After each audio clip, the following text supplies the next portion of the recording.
The man who had paid for her railroad ticket stood on the Rock Creek Depot platform and laughed before she had both feet on the ground. He was tall and narrow through the face, with a gray mustache waxed at the ends and a black frock coat that had been brushed that morning. And he laughed as a man laughs who has arranged the joke himself and wants the credit for it. Behind him stood 11 or 12 men from the loading pens who had come up to see what the westbound had brought. The September light came down hard and clean off the Laramie Plains, and there was no shade anywhere on that platform, and nowhere at all for a woman to stand out of the looking. Adeline Kohler set down her carpet-bag and shut the car door behind her, because someone had to shut it, and the porter had gone forward. She was 26 years old, and she was a very large woman. She had been a large child and a larger girl, and by the time she was grown, the people of her township in Ohio had stopped remarking on it and simply built her into the furniture of the place, as a town builds in a hill. She stood 5 feet and 4 inches, and she weighed close to 300 pounds, and she carried it in the shoulders and the arms and the great deep barrel of her so that she moved slower than other women, but did not tire as they did. Her face was round and fair, and her hair was light brown, pinned low, and she wore a navy blue dress made by her own hands because no store in Bellefontaine kept her measure. The narrow-faced man swept his hat off and made her a bow that went too low. "Brother," he called over his shoulder, "your bride's arrived." All of her. The men at the pens laughed. One of them, an old fellow with a canvas coat, did not, and turned his head and spat and studied the rails. At the far end of the platform, apart from the rest, a man leaned against a freight truck with his arms folded.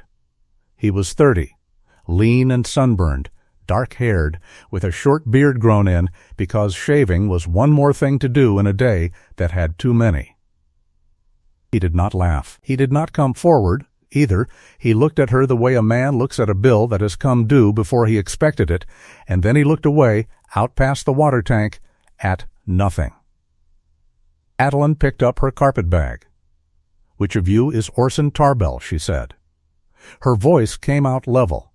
It was a good, clear voice, the voice of a woman who had sung alto in a country choir for 11 years. And it carried farther on that platform than the laughing had.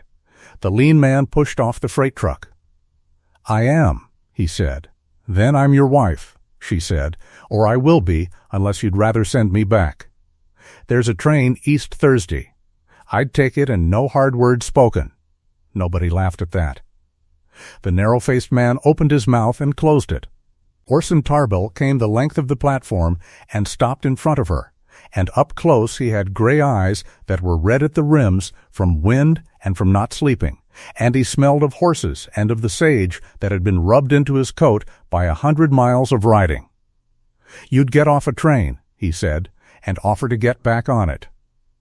"I would," Adeline said. "I've had 8 days to think about the man on the other end. A man who wanted a wife would have written more than 4 lines, so either you didn't write them or you didn't mean them, and I'd sooner know it here in the open than 3 months from now in a kitchen." He was quiet a moment. "I wrote 4 lines," he said. "My brother wrote the rest." "Then I've been corresponding with your brother." "You have." Behind them Job Tarbell laughed again, and this time it did not carry.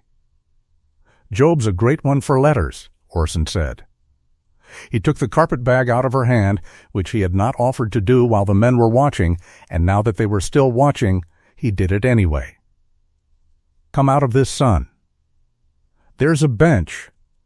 There was no bench. There was the end of a baggage cart, and he cleared a crate of it, and she sat down on the plank while he stood, and in this fashion they conducted their courtship out in the open on a station platform in front of the whole loading crew of the Rock Creek pens. He told it plainly, and he told it fast, which she came to know later was how he did every hard thing. His father had died in March. His father had been a Missouri man who had come out in the 60s with a wagon and 40 cows and had died with a house of squared logs, 640 deeded acres on Cottonwood Creek, and the use of a great deal of open range beyond it that no man owned and every man fought over. He had 2 sons. The elder, Job, was by his first wife, and had gone into the Rock Creek Mercantile, and then into a partnership with the Stock Association, and then into whatever a man goes into when he is more interested in the paper of a country than in the grass of it. The younger, Orson, was by his second wife and had stayed on the place and worked it. The old man had left a will with a hook in it. The deeded section, the home place, the house and the springs and the meadow that fed the winter hay went to Orson on the condition that he be a married man by his 30th birthday. If he was not married by then, the section went to Job. "Why?" Adeline said. "He watched my mother work herself out on that place alone," Orson said. "He got it in his head that a man out here without a wife turns into something. I've quit arguing with it. He's buried." "When is your birthday?" was, Orson said. "The 19th of last month." She looked at him. "There was a girl at Medicine Bow," he said, "in July. It didn't come off." He said it without any particular expression. Job carried the news to the judge before I'd got my hat back on. The judge gave me 90 days from the birthday to make it good, on account of the intent of the thing, and on account of my father having been the one who put the county's first bridge across the creek. That's the whole of my luck this year. 90 days, which leaves me 31. And your brother answered the advertisement for you. Job put the advertisement in, Orson said, in the Ohio papers and the Iowa papers.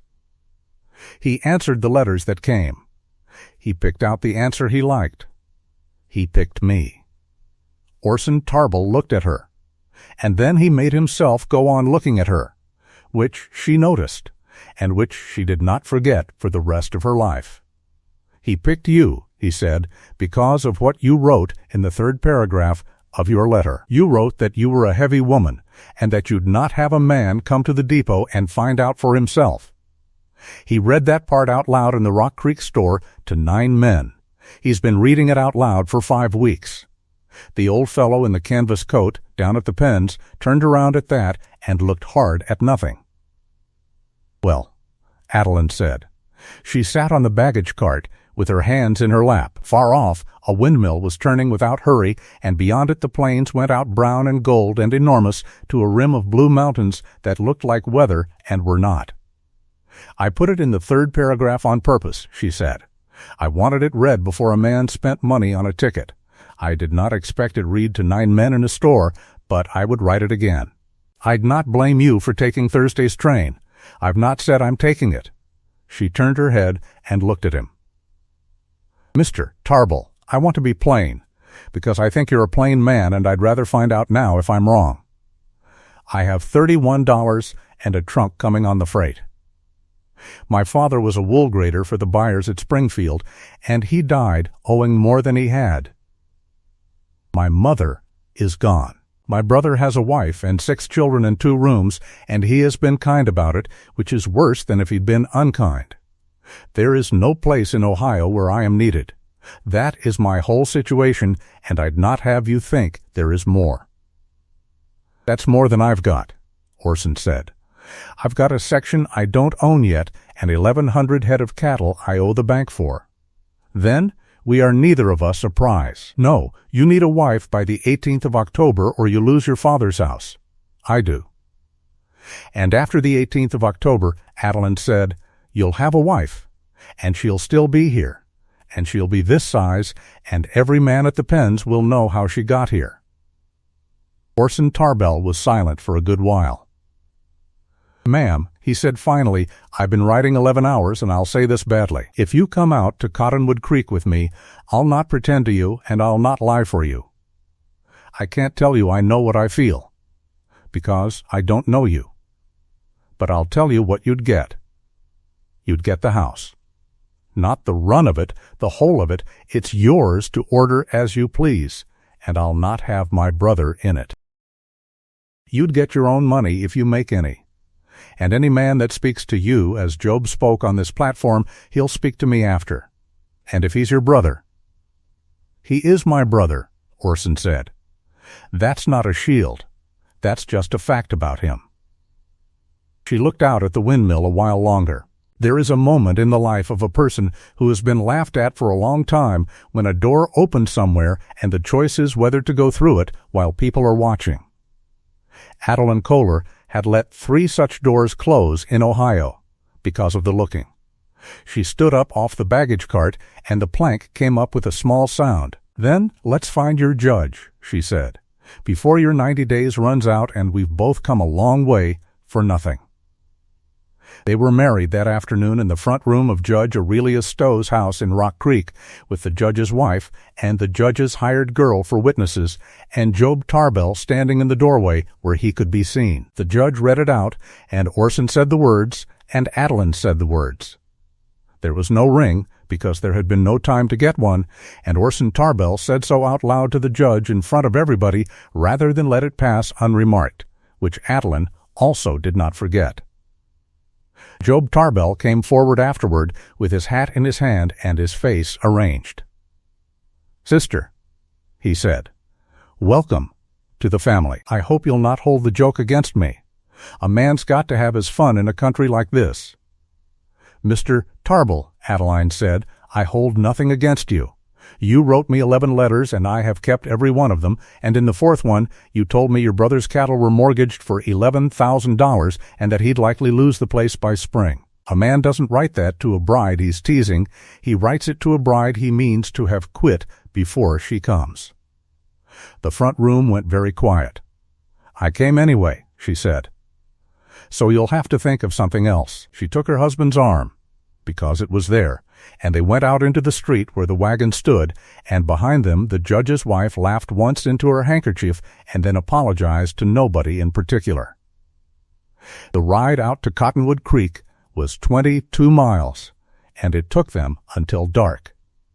She had never seen country like it, and she had no words ready for it, so she asked questions instead, which was her habit when she was moved. She asked what the gray brush was, and he said sage. She asked whether it was any good, and he said cattle wouldn't touch it. She asked what the yellow grass was on the flats, and he said that was mostly what he had, and that it was better than it looked, and that a man could not tell the worth of grass in this country by looking at it green, only by what came off a steer in October. She asked how many acres a cow needed. He looked over at her. 30, he said. Some say 20. 20 is a man lying to a banker. The sun went down behind the mountains and did not so much set as flatten out, red and long, over the whole west. And the plains turned the color of a copper kettle, and there began to be a smell in the air of water and willow that she learned later meant creek bottom. They came over a low rise, and there below them was the home place, a long house of squared logs with a shingle roof, a bunkhouse, 3 corrals, a hay meadow lying gray gold with the second cutting still standing, and the creek going through it all with cottonwoods along it that had turned yellow at the tops. She put her hand up to her mouth before she could stop it. Orson pulled the team up. "It don't look like much in the dark," he said. "It looks like a place," Adeline said. That somebody meant. He clucked to the team, and they went on down. There was a light in the kitchen window, which she had not expected, and when they pulled into the yard, a small boy came out onto the step in his shirt, barefoot, holding a lamp too high as children do, and stood there squinting at the wagon. "That's Micah," Orson said. "My sister's boy. She died at Cheyenne 2 years back, and there wasn't anybody else. He's 9. You did not write me about a child." "I did not write you about anything," Orson said. "I wrote 4 lines. He set the brake. "If you want to be angry at me and not at him. He's been asking for a month what you'd be like." Adeline Kohler, who was now Adeline Tarbell, sat in the wagon and looked at the small boy on the step with the lamp held up over his head, and she got down over the wheel by herself because she had learned young not to wait for help getting down. Well, she called to him, "Hold that lamp lower, child. You're burning your wrist, and I can't see you." The boy lowered the lamp. "You're big," he said. "I am. Uncle Job said you'd be so big the wagon wouldn't pull." "The wagon pulled," Adeline said. "Is there anything to eat in this house, or has everybody in it been living on coffee and pride?" Micah thought about it seriously. "Coffee," he said. "And beans. Bertram makes the beans, and they're not good." "Then go and put the kettle on the front of the stove," she said, "and I'll come and see what's in the cellar. And tomorrow you and I will have an understanding about the beans." The boy went in.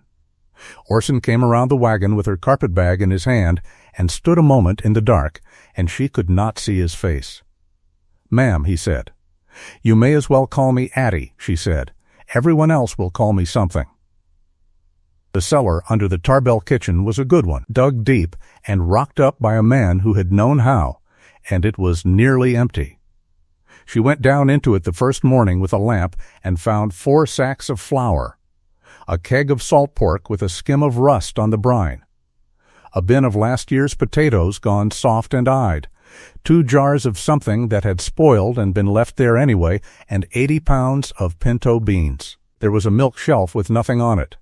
There were empty jar rings on a nail, dozens of them, hung there by a woman who had been dead 11 years. Adeline stood in the cool of it with the lamp and counted the rings. Then she went up and made a list on the back of a feed bill, because there was no other paper in the house, and when Orson came in at noon she put the list beside his plate. "You'll want to look at that before I spend anything," she said. He read it while he ate. It was a long list, and it was written in a small, tight hand, and it had prices beside the items, and the prices were not guesses. "How do you know what shot costs in Rock Creek?" he said. "I asked the man at the store while the judge was hunting his spectacles," Adeline said. "I asked him 21 questions, and I wrote down all the answers. He thought I was simple. That's a useful thing to be thought, now and again." Orson Tarbell put the list down and sat with it a while. "Cream separator," he read. "Second hand. There's one at Medicine Bow that a widow's selling. $11. We got 2 milk cows and a boy that don't drink milk. You've got 2 milk cows because nobody has bred them to anything but a range bull, and they're giving you a quart apiece out of pity," Adeline said. "I want 4. I want a milk house dug into the bank by the spring where the water comes out at 50 degrees all summer. And I want the $11, and I'll tell you in June whether I wasted it." "And if you did?" "Then I wasted $11, she said, "which is less than you'll lose this fall on the 2 steers your brother's man cut out of your beef herd last spring and put his own iron on." The room got quiet. Bertram Tillett, who had been sitting at the foot of the table not saying anything for 2 days, set down his cup. "Now how in the world," Bertram said, "would you know a thing like that?" "Because it was in the 8th letter," Adeline said. "Mr. Job Tarbell wrote me that his brother was a poor manager who could not even keep a tally of his own beef, and that 2 head had walked off in April and never been missed. A man cannot boast and complain at the same time without giving something away." Bertram Tillett began to laugh. He was 61 years old, thin as a stirrup leather, and he had worked for the elder Tarbell for 19 years, and had gone on working for the son without ever being asked to, and he had not laughed aloud in that house since the funeral. "Mrs.," he said, "I have been telling him that for 6 months."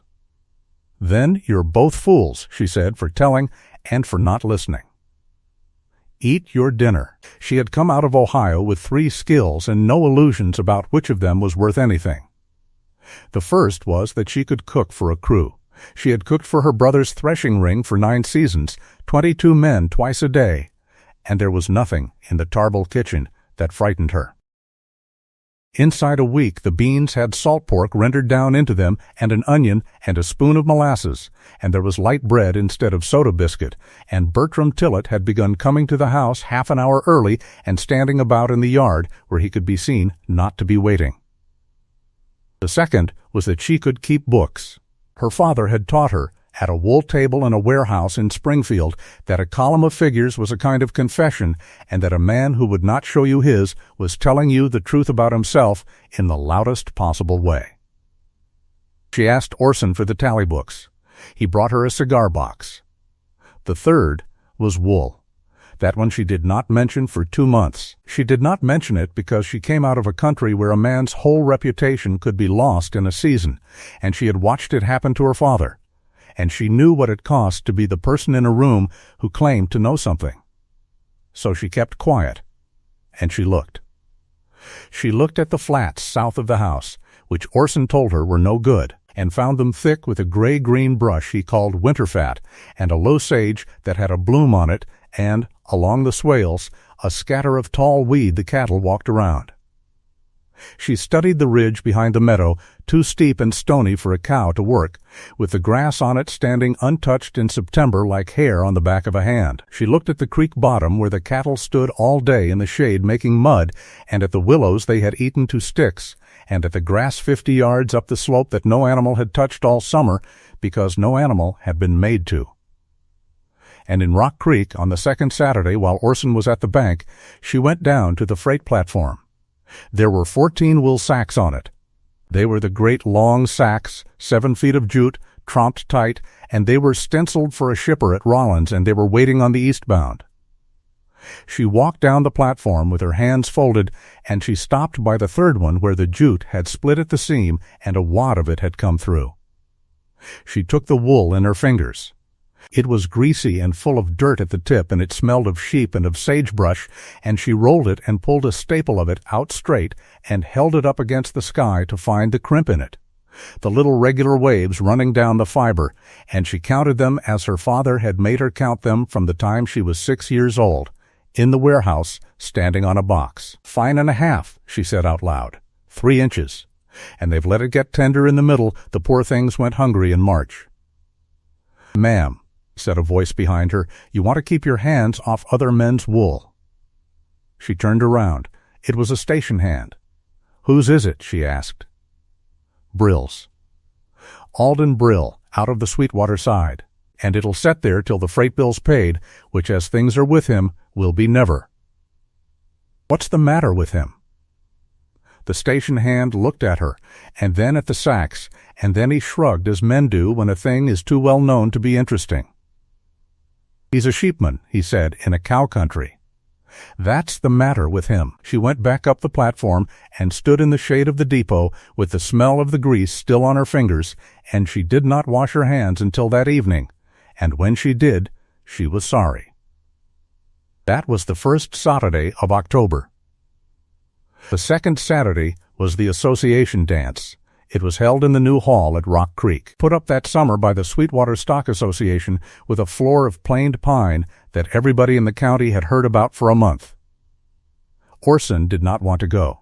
He said so at dinner, plainly, and Adeline said that a man who did not go would be a man who was hiding a wife, and that she had rather be looked at once with her chin up than talked about all winter with her chin down. She made the dress herself out of a bolt of dark blue wool she had bought with 4 of her $31, and she made it well, because she could sew.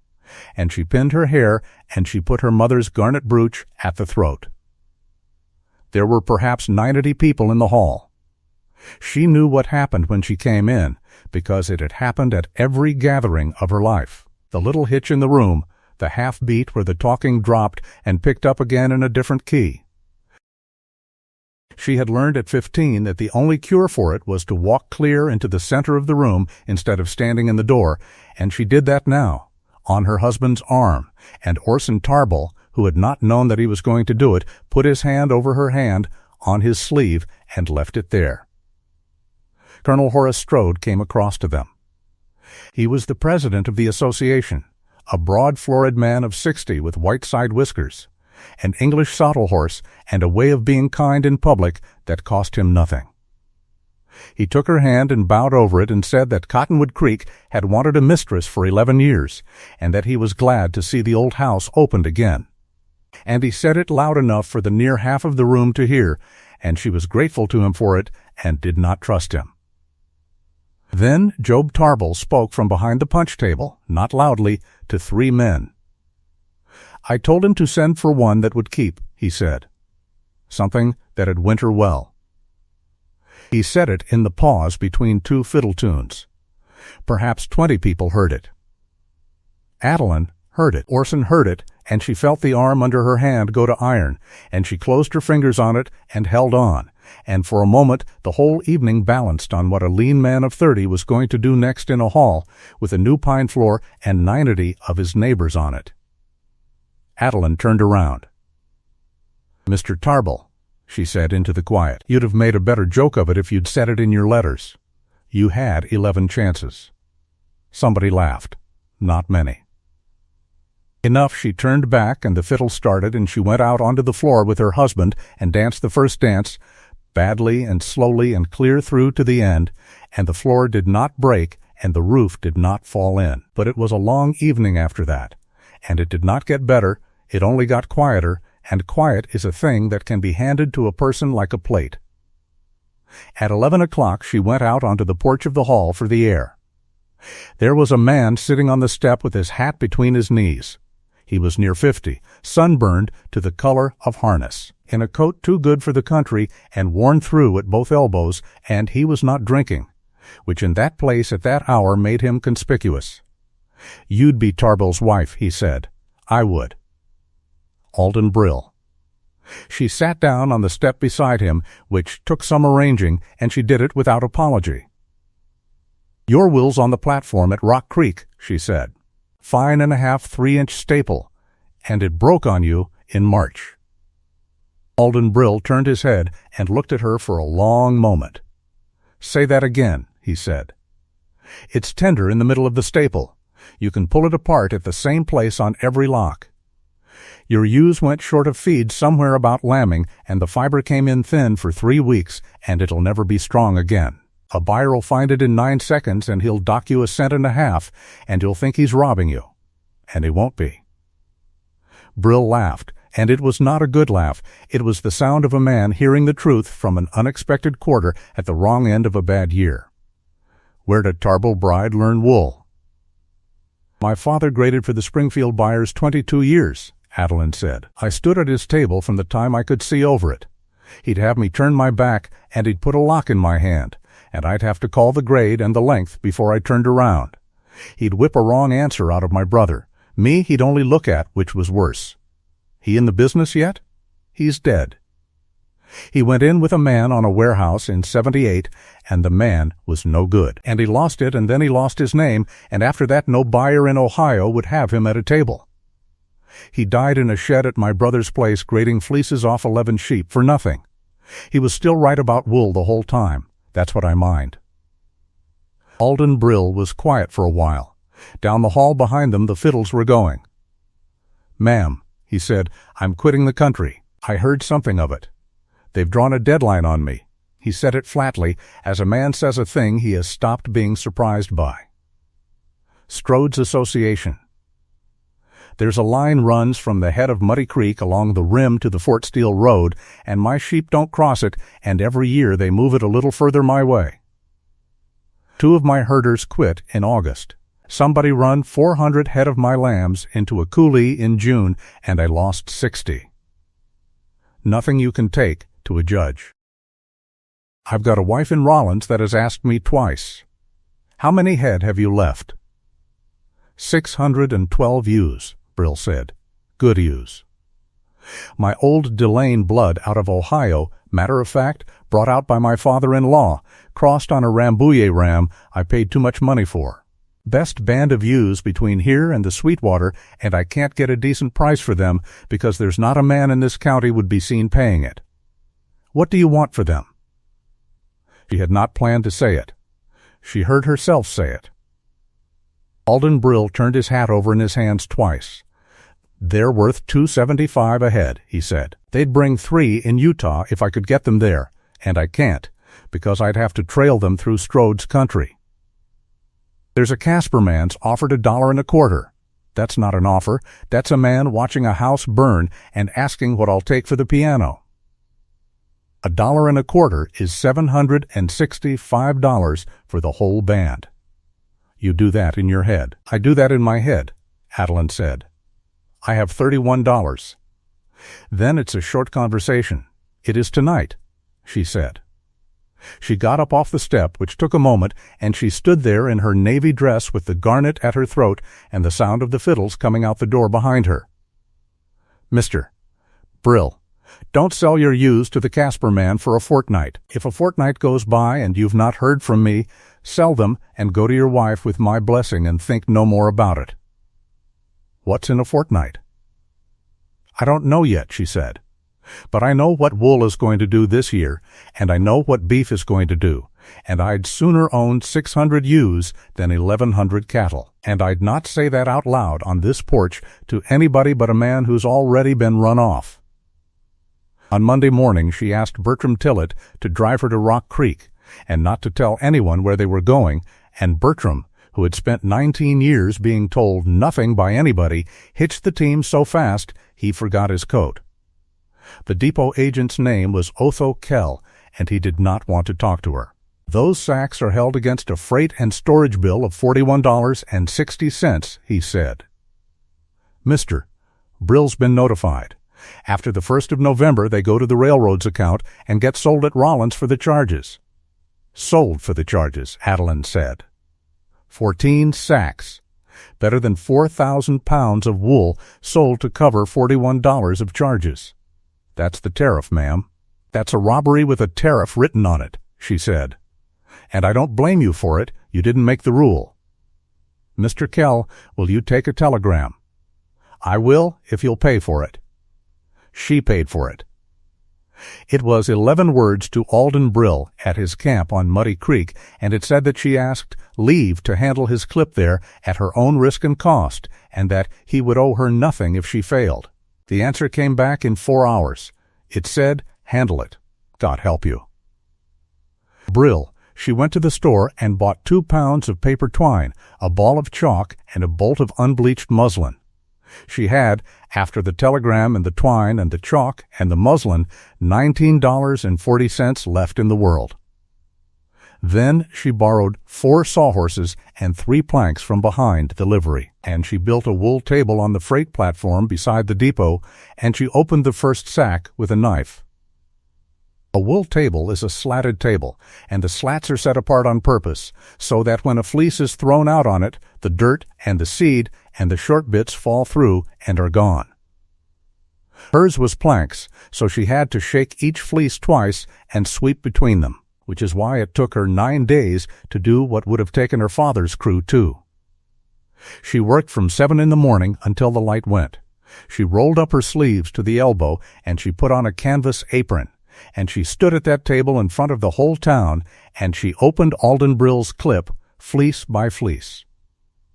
And what she found in it, she found in the first hour, and it made her sit down for a minute on an empty nail keg. The clip had been tied with binder twine. Sisal binder twine is a cheap, coarse cord of vegetable fiber, and it is what a busy man reaches for at shearing time, and every strand of it that gets into a fleece will not take dye. It travels clear to a mill in Lawrence or Lowell, and it goes through the scouring and the carding and the spinning, and it comes out the other end as a pale hair in a bolt of blue cloth, and the millman finds it and remembers the name on the sack. There was binder twine on all but 11 of Brill's fleeces. There were also tags in them, the dung-matted wool off the breech, rolled up inside where they would not be seen, but where they would weigh, and there was belly wool full of chaff left in with the good fleece, and there were 4 black fleeces packed in among the white, which will ruin a whole lot for a buyer who wants to dye it light. She did not stop working when she understood it. She worked faster. She cut every strand of binder twine out and burned it in a bucket. She skirted every fleece, which is to say she pulled off the belly and the breech and the stained edges and threw them into a separate pile. She sorted what was left into 4 grades by fineness and by the length of the staple, and she chalked the grades onto the muslin she had spread over the crates, and she tied each fleece flesh side out with paper twine, which dissolves in the scouring bowl and leaves nothing behind. By the 4th day there was a crowd. They stood down the platform with their hands in their pockets, the men from the pens, the loafers, 2 or 3 ranchers' wives who came and looked and did not speak to her, and the Rock Creek boys who sat on the stock rack and made remarks and were run off by Otho Kell and came back. Somebody put it about that Tarbell's fat bride had gone into the rag business. Somebody else said she was making a mattress. On the 5th day, Job Tarbell came and leaned on the rail with a cigar. "Sister," he said. "You're a spectacle." "I am," Adeline said. She did not look up. She had a fleece open on the slats, and she was running her thumb down the shoulder of it. Fine. 2 3/4 inch. Sound. She threw it on the second pile. You know what they're calling you in the store. I do. Mister, Kell told me Tuesday, and Mrs. Sennett told me again Wednesday in case I'd missed it. She opened the next fleece and shook it, and the dirt went down through the planks. Half blood. 3 inch. Sound, Mr. Tarbell, if you have come to be looked at, you'd better stand nearer the door. There's no one at this end but me. Job Tarbell smoked his cigar for a while. That will's not yours, he said. No, and you'll not get paid for handling it. That depends, Adeline said, on how it grades. On the 9th day, she was done, and she had the whole of Alden Brill's year standing on that platform in 4 lots, sacked and sewed and marked, with the tags and belly wool in a 5th lot by themselves. Because tags are worth money too, only not the same money, and a buyer will pay for them honestly if you have not tried to smuggle them in. Then she wrote a letter. She wrote it to Mr. Elbridge Gowdy of Boston, of the firm of Gowdy and Prey, who bought Territory wool by the sack and by the trainload, and who had sat at her father's table in Springfield 20 years before and had eaten in her mother's kitchen twice. She had not written to him in 9 years. She did not ask him for anything on account of her father. She wrote him 4 paragraphs describing the clip, the breeding of the band, the grades, the staple lengths, the fault along the staple and exactly which weeks it had happened and why, the number of pounds in each lot, and the fact that it had been skirted and graded and tied with paper. At the bottom she wrote, I have told you the worst of this clip at the start so that you need not send a man out to find it. My father taught me that a grader who hides one fault has thrown away his other 20 truths. She signed it Adeline Tarbell, formerly Adeline Kohler, daughter of Ezra Kohler. The telegram came back on the 21st of October. It was 11 words long, and it cost Mr. Gowdy more than her whole month's household money. 19 cents grease, all 4 lots, 11 cents tags, shipping instructions, follow Gowdy. Otho Kell read it twice before he handed it over. 19 cents, he said. The Casper buyer's been paying 14.5 in this county all fall. The Casper buyer has been paying 14.5, Adeline said, for wool with sisal in it. Alden Brill's clip weighed 4,180 pounds in the 4 lots and 290 pounds of tags, and it made him $794.40 against the $408 the Casper man had offered him in September. Brill came in on the 23rd with his hat off and stood across the wool table from her and could not for a while say anything at all. You'll take a third, he said finally. I'll take none of it, Adeline said. I'll take the ewes.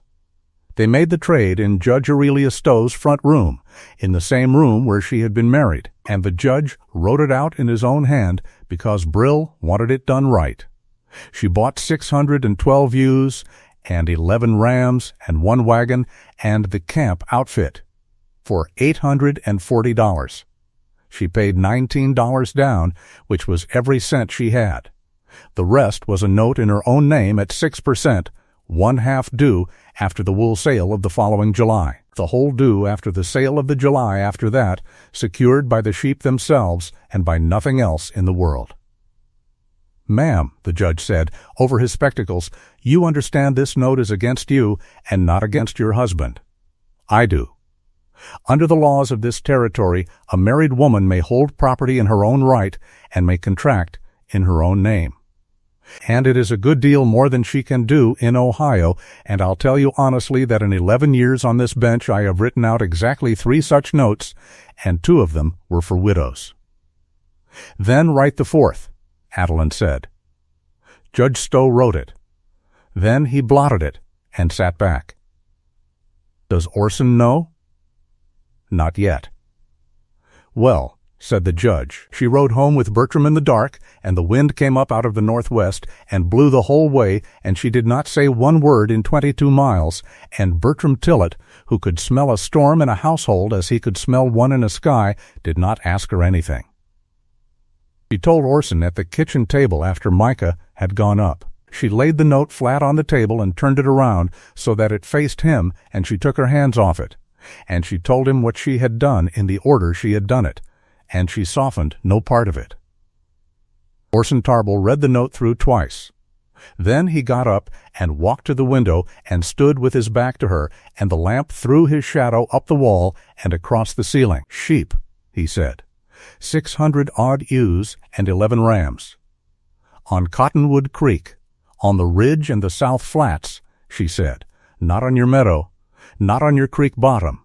Not 1 foot of the ground you graze cattle on, and I'll put that in writing tonight if you want it in writing."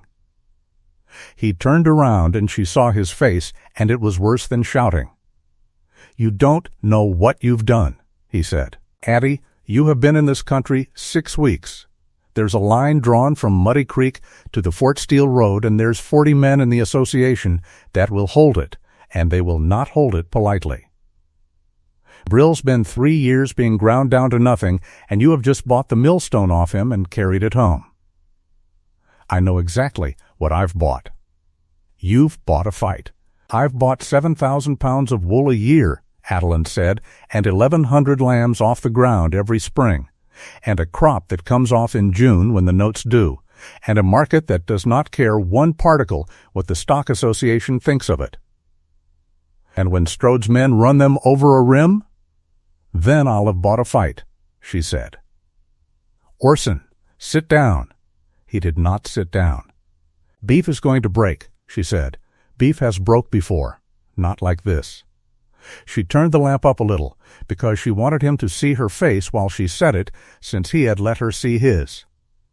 "Sit down and listen to me for 10 minutes, and then say what you like, and I'll not argue after." In August, the President ordered the cattle off the Cheyenne and Arapaho lease lands in the territory. 210,000 head. Those cattle did not go to heaven, Orson. They went on to the market, in one season, on top of a range in this country that everybody agrees is carrying half again what it ought to. There were English companies buying at $40 a head 3 years ago that have quit buying altogether. Your own bank has stopped lending on cows and is lending on paper. You told me your beef steers brought you $31.83. You told me they brought 22 last fall. What did the association get for its shipment in September? Orson Tarble stood very still. 15 1/4, he said. Strode don't want it talked about. And your note at Rock Creek is $11,000 against 1,100 head, which the bank has valued at 20 a head, which is $22,000 of security. When those cattle are worth 12, your security is 13,000. And Mr. Levering will send you a letter, and it will be a polite letter, and it will ask you to reduce. How do you know what the bank valued them at? Because I read your father's papers, she said. They are in the cigar box, under the tally books, and nobody has looked at them since March. You have never once opened them. He sat down. He sat down slowly at his own kitchen table in his own house with his hat still on, and he put his fists on the table on either side of the note and looked at it. Wool, he said. Wool is a crop, Adeline said. It comes off in June whether the season has been good or bad. It does not have to be driven anywhere alive. It does not shrink on the trail. It cannot be shot by a lease agent. It keeps in a sack for a year if you cannot get your price. And there is a tariff of 10 cents a pound protecting it that the whole state of Ohio would go to war over, which is the only kindness Congress has ever done my family. And lambs? Half the ewes will raise a lamb the first year because they've been running with rams uncontrolled and they're in poor flesh. Say 300 lambs. Next year, if I feed them right, better than 900. Wethers to sell as feeders in the fall, ewe lambs kept back to build the band. Orson rubbed his hand down his face. You've had this counted out for a month. I've had it counted out since the second Saturday of October, she said, when I put my hand in a wool sack on that freight platform. I have not slept much. He was quiet a long time. Out in the dark, the wind was working at the corner of the house. The ridge, he said at last. The South Flats to the county road, not the meadow, not the bottom, not the West Springs. And Addie, when it comes, and it will come, you'll not go out to meet it alone. No, she said. I'll take Bertram. You'll take me, said Orson Tarble. They brought the band home in the first week of November, 31 miles, in 4 days.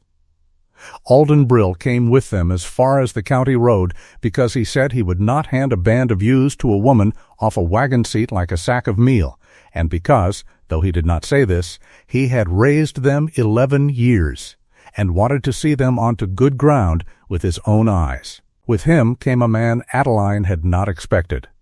He was 52 years old, and small, and made of wire, with black hair going gray and a short beard and a flat-will cap, and his name was Baptiste Lowry, and he had left a stone village in the mountains between France and Spain at the age of 19 with a paper tag sewn inside his coat because he could not yet ask directions in any language on the ship. He had herded in Nevada 11 years and in Wyoming Territory 9. He owned a wagon, 4 dogs, 200 sheep of his own that ran with Brill's, and a pocket watch that did not work. He goes with the ewes, Brill said, or the ewes don't go. Mr. Lowry, Adeline said, what wages did Mr. Brill pay you? $40 the month, said Baptiste, and he do not pay me since July.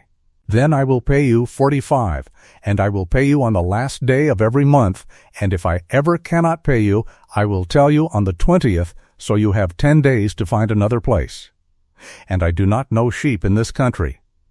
I know wool. Those are 2 different things, and I would be a fool to pretend otherwise, so you will have to teach me the first one. Baptiste Lowry looked at her a long moment, and something in his face came loose. Madame, he said, in 20 years, nobody has said this to me. They moved the band north and west, keeping to the low ground and off the skyline, crossing the county road at 4 in the morning by the light of a half moon so that the crossing would be over and done before the country woke up. Adeline rode in the wagon.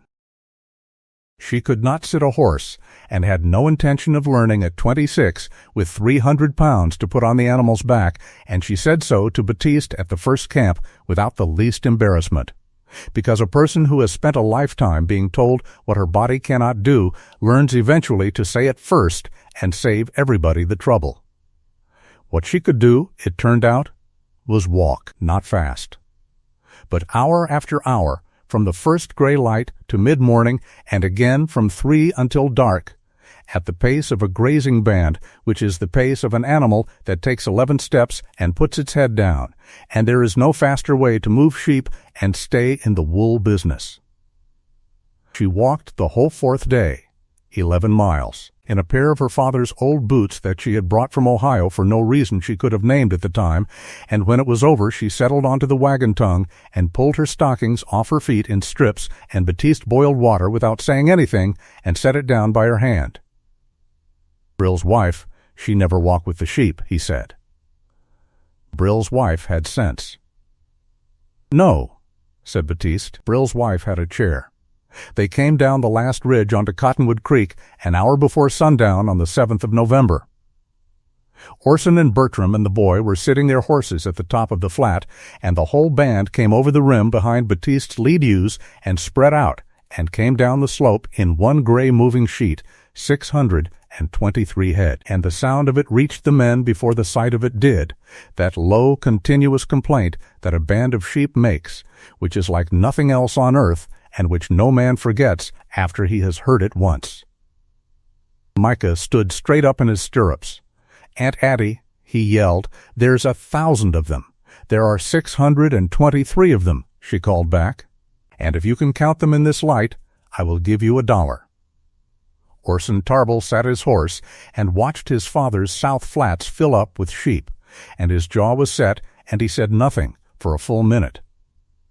Then he rode down and got off and walked out into the edge of the band, and the ewes swirled away from him and closed behind him. And he stood among them and looked down at what they were doing to the ground. He came back with a stem of something in his hand. They're eating the winter fat, he said. They are. My cattle won't touch that. No. And they'll take the sage tips and the rabbit brush and the mustard weed and the swales, and up on that ridge they'll take the grass your cows can't climb to. Orson, there are 1,100 acres of feed on this place that has never had a mouthful taken off it, because you have been running an animal that will not go up a hill for its dinner and will not eat a thing that isn't sweet. He turned the winter fat over in his fingers. Pap always said this country'd carry more than we run on it, he said. He meant more cows. He meant more feed off the same ground, said Adeline. Cows were what he had. The county knew by Tuesday. It knew because Otho Kell had loaded 11 bales of woven wire and 400 cedar posts onto the Tarbell wagon, and because Job Tarbell had ridden out on Sunday to look at the flats from the county road for 11 minutes without coming down to the house, and because in a country where the nearest neighbor is 9 miles off, news travels the way fire travels in cured grass. On Thursday, Colonel Horace Strode came to call. He came in a buggy with a black horse, and he wore a good coat, and he brought his hat into the house and admired the kitchen, and he ate 2 pieces of her dried apple pie and praised them honestly, because he had been raised to be pleasant and had found it useful for 40 years. Then he set down his cup. "Mrs. Tarbell," he said, "I'll not go around the barn about it. There is a good deal of feeling in this county about sheep." "There is," Adeline said. "I've met some of it. The association drew a line 4 years ago. It runs from the head of Muddy Creek along the rim to the crossing at Fort Steele. It was not drawn out of malice.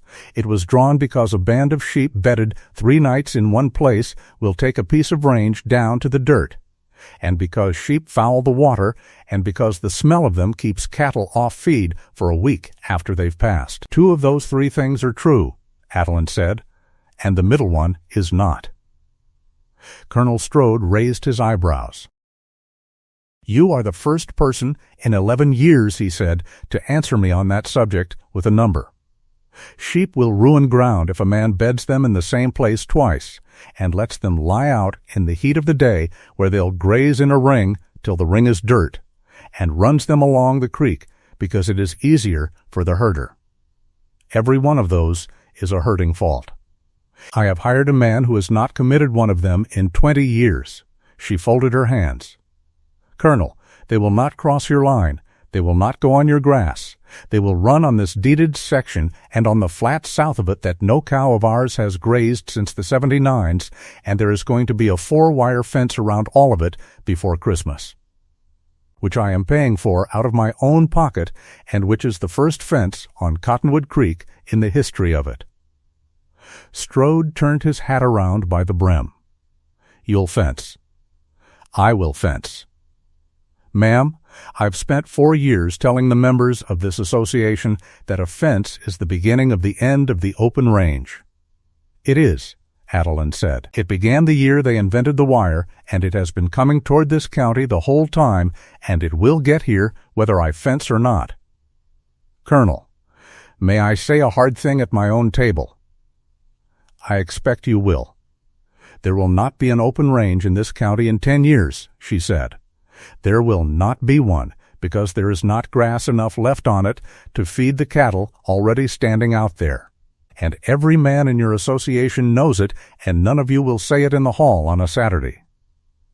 When the price breaks, and it will break, the ones who go under will be the ones with the most cows on the least fence. And you will need a man in this county who is making money at something other than beef. Or your bank will be an Eastern bank inside of 3 years." Colonel Horace Strode sat in the Tarbell kitchen for some moments. "You are a very unusual woman," he said at last. "I am a very large woman with a wool education," said Adeline, "and this county has decided which of those 2 facts to be interested in, and I can't do anything about that except keep working." He laughed, and he meant it, and afterward he stood up and put his hat on and stopped at the door. "I'll tell you plain, because you've been plain with me. I can hold most of them. There are 41 members, and I can hold 30. I cannot hold Whit Slaymaker on Muddy Creek, and I cannot hold the Leadyard outfit, and Mrs. Tarbell, I cannot hold your husband's brother, and you know better than I do why. I do know why. Then keep a light in the kitchen, Colonel Strode said, and keep your man home at night, and keep that boy off the flats after dark. Winter came down the second week of December. It was not a hard winter. Afterward, when everything else had happened, people would say what a soft winter it had been, and how it had fooled everybody. There was snow in December that blew off the ridges and lay in the swales, and cold in January that cracked the cottonwoods at night like a rifle, and a chinook in the first week of February that took the snow off in 2 days and ran the creek brown. Adeline Tarbell learned sheep that winter as a person learns anything at 26, which is badly, in order, with her hands. She learned that a band must be moved every day and bedded in a new place every night and never brought back over the same ground until the ground has had 4 weeks. She learned to look at a ewe from behind and know by the width of her and the set of her hips whether she would raise a lamb without help.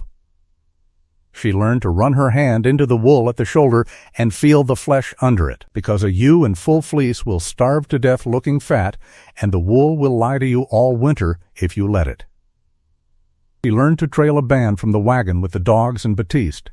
She learned the names of the 4 dogs and the 2 she was allowed to give orders to. She learned to feed the corn and the cottonseed cake by scattering it over 100 yards of clean snow rather than in troughs, so that the timid ewes at the edge got their share and did not go into lambing thin. And she learned, in the 9th week, that she could not do it in her old boots or in a skirt to the ground.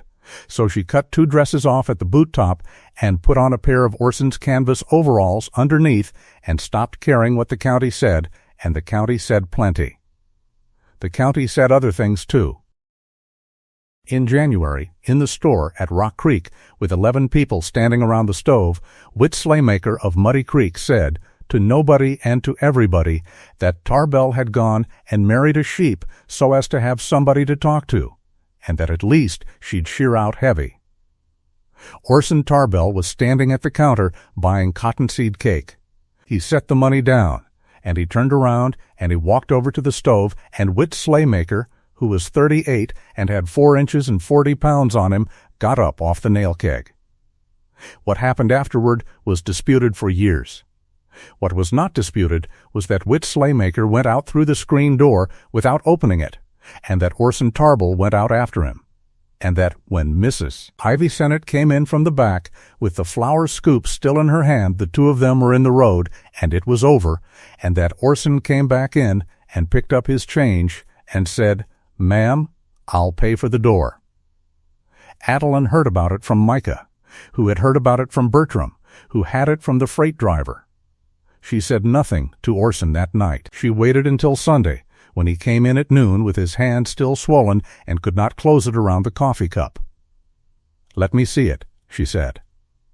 He put his hand out on the table, and she took it in both of hers and turned it over and pressed the knuckles one at a time. "Nothing broken," she said. "Orson, I'll not apologize for it. I'm not asking you to." She kept hold of his hand. "I want to say something, and I'd like to say it once. I have been laughed at since I was 9 years old. I have got a way of standing that I worked out at 14 so it would go over me and past me, and it has kept me alive, and it is the only thing I have that I would call clever."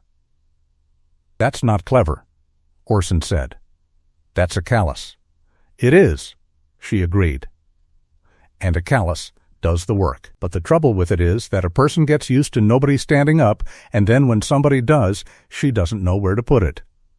She let go of his hand. "So I am telling you now, so it does not go unsaid, I know what you did in that store." He looked at his swollen hand on the table for a while. "I'd been wanting to do it since the platform," he said. "It wasn't all for you." "I know that too," said Adeline. "It's still where I'm putting it. The fence went up between the middle of November and the 4th of January, 4 wires on cedar posts set 2 rods apart, 11 miles of it around the South Flats and up over the shoulder of the ridge and back down to the county road.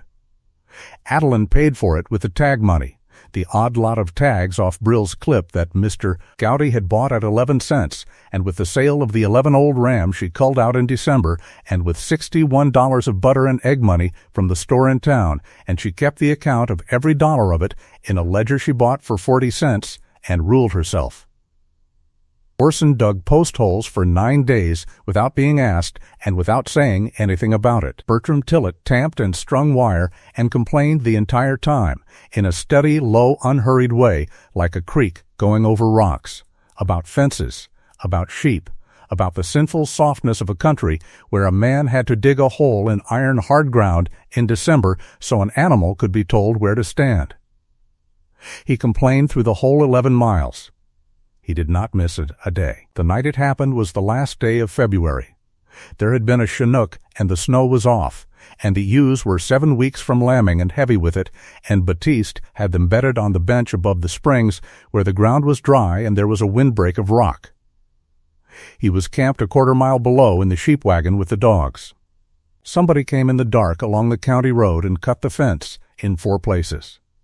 They cut it with pincers at the line posts, dropping all 4 wires each time, and they cut it on the south side, where a band moving off the bed ground at first light would drift straight through the gaps, and then they went up along the rim above the bench and set 2 fires of dry sage on the windward side.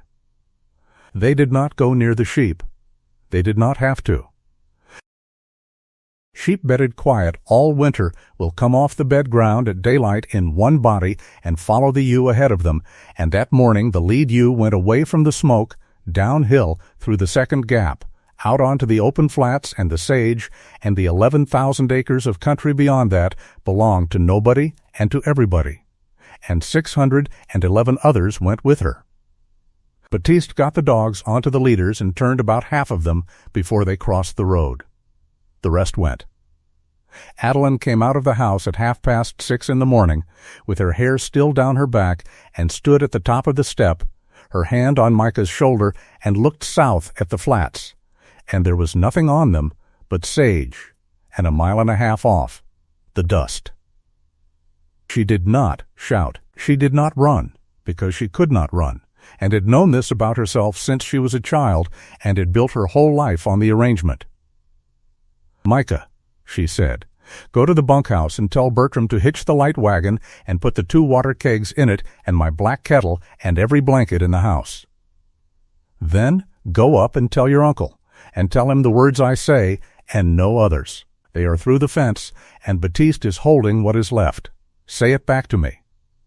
The boy said it back to her. "Go," she said.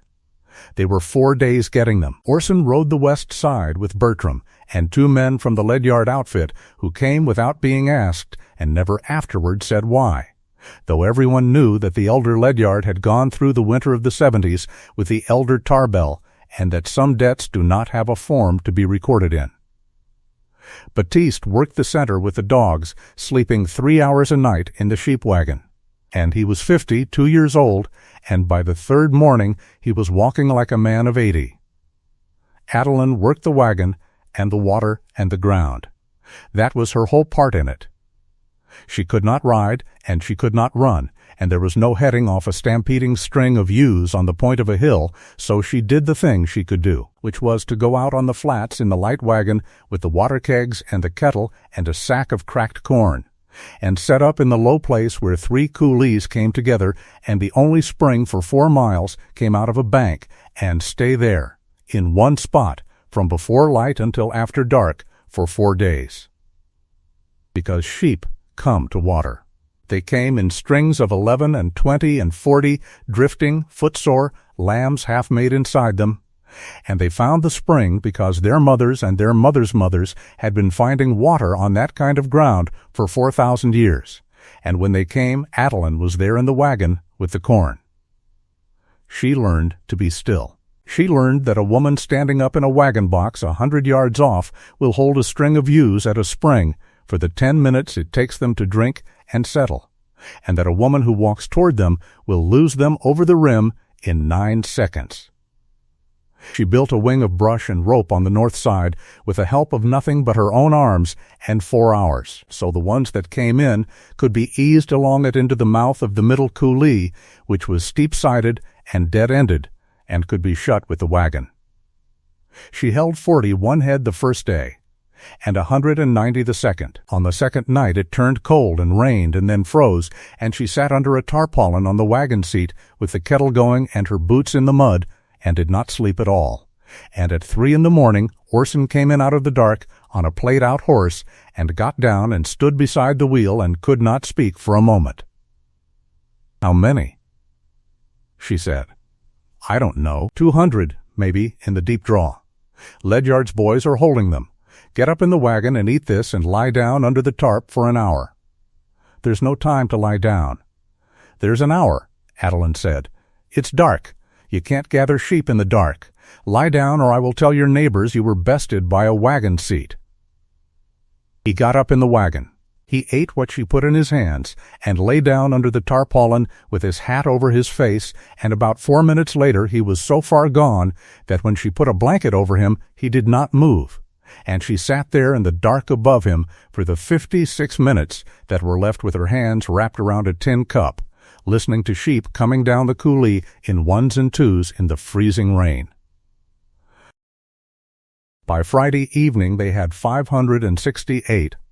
They lost 14 head over the rim of the deep draw where the shale went down 40 feet, and they lost 11 that ran into the wire in the dark at the third gap, and they never found the other 20 at all. 9 of the ewes they brought home lost their lambs in the following week, which will happen when a heavy ewe is run 4 miles. Adeline Tarbell wrote it all down in the 40-cent ledger. She wrote the date and the number gone, and the number found, and the number dead, and the number that slipped their lambs, and she added it up and put the total at the bottom in the same small, tight hand, $111 and a lamb crop she would never see. She did not cry over the ledger, then or later. She had done her crying about other things a long time before, in Ohio, at 14, in a hayloft, and had finished with a fixed idea about what was worth the water. On Saturday morning the county sheriff came out and studied the cut wire and walked the rim where the sage had burned and stood there with his thumbs in his belt. "There's no tracks," he said. "Ground was froze." "There were tracks on Tuesday," Adeline said. "I have 4 of them cut out of the mud in a wooden box in my kitchen where they froze, and they are a horse with a bar shoe on the near fore, and there are 2 men in this county riding a horse shod that way, and I will not name either of them to you, because I would be naming them on the strength of a shoe, and I was raised better than that." The sheriff looked at his boots. "Ma'am, I can't take a box of frozen mud to a grand jury." "No," she said. "I did not think you could. I keep it for another reason." "What reason's that?" "So that if it happens again," said Adeline, "the man will know I have the first one." Job Tarbell came out on the Sunday. He came at 3 in the afternoon, and he did not get down from his horse. And he sat in the yard with the reins loose and looked at the house and at the corrals and at the flats where the band was strung out grazing, and Adeline came out onto the step and stood there in her cut-off dress and her husband's overalls and her hair coming down, 4 days without sleep, and waited. "I heard you had trouble," Job said. "You did. I've come to say that if you want to sell that band, I know a man at Casper would take them off you at $1.50. It'd clear your note to Brill and leave you something over." $1.50 is $918 for the band I started with, Adeline said, "except 44 of them are gone, so it is $852. And my note is $821 after the payment I made in December. So it would leave me $31, which is what I got off the train with, which I expect is the number you had in mind when you picked it." Job Tarbell's face did not change. "You've a head for figures. I have a head for a good many things. Get down and come in and eat. There's pie." "I'll not come in." "I know you'll not," she said. "I ask you every time so that in 10 years, when somebody says to me that I shut my husband's brother out of his father's house, I will be able to say that I asked him every time and he would not come in. You will not put that on me too." He turned the horse. "That fence of yours won't hold," he said. "It held for 11 weeks, said Cattlemen, "which is 11 weeks longer than you thought. And Job, it will be up again by Wednesday. And there will be a man sleeping at the third gap in a wagon from now until the wool comes off. And he will not be alone, and I would take it kindly if you would tell your friends at the store and save everybody the ride." He rode out of the yard. She stood on the step until he was past the corrals, and then her knees went, and she went down onto the step all at once and heavily, and put her face in her hands for the length of about 4 breaths. Then Micah came around the corner of the house with a lamb's bottle he had made out of a whiskey flask and a rag, which he had made himself, wrongly. And he stopped and looked at her. "Are you all right, Aunt Addie?" "I'm resting." "You sat down fast." "I'm large," she said, "and I sit down fast, and I get up slow. It has been that way my whole life, and it has never yet been the important part of the day." She held out her hand. "Give me that. You've tied the rag on inside out, and he'll pull it into his throat. Fetch me a piece of that white cloth on the line, and I'll show you how, and then we will go and see about the ewes in the corral, because there are 3 in there that lost their lambs, and there will be motherless lambs in April, and it is a great deal easier to teach a ewe to take a strange lamb than it is to teach a boy to make a bottle." He gave her the flask. He waited while she got up, which took a while, and he made no offer of his arm, because she had told him in December that she did not want it and would ask when she did. "Uncle Job's a bad man," Micah said. "Uncle Job is a man that got left out of something a long time ago," said Cattlemen, "and never once said so out loud, and has been sending the bill to other people ever since. Don't you be like him. If a thing is eating you, you say it in the kitchen where people can hear it, and then it's over." Lambing began on the 11th of April and ran 26 days. She had spent the whole of March getting ready for it, and the getting ready was most of the work, which is a thing that Baptiste told her in November and that she did not believe until she had been through it once. They built the sheds out of poles and brush and canvas in a draw behind the corrals, open to the south, with a low wall of stacked sage at the back. They built 40 lambing pens out of hurdles, each one 4 feet by 4, in 2 rows, with a lane down the middle. They cut and hauled 11 loads of willow brush for bedding. They laid in a barrel of molasses, 100 pounds of oil meal, 4 rolls of muslin, a case of carbolic, and a box of nursing bottles from Rollins with rubber nipples that cost 60 cents apiece, and that Micah was made personally responsible for, on the theory that a boy who is given a box of expensive objects to guard becomes a different boy. She divided the band into 3, which Baptiste said was too many, and which she did afterward every year of her life. The heavy ewes, the ones due first, came into the near flat, where they could be watched from the house. The middles went to the bench. The thin ones and the young ones went by themselves on the best feed, because a thin ewe will make a small lamb and then have no milk for it, and there is no way to fix that in April that would not have been easier and cheaper in December. On the first night they lambed 9, and lost 1. On the 4th night they lambed 41. By the middle of it Cattlemen was sleeping in 2-hour pieces on a cot in the shed under a buffalo robe, coming up to the house at noon to put dinner on the stove, going back down. Bertram took the dark until 2. Baptiste took 2 until light, and never seemed to sleep at all.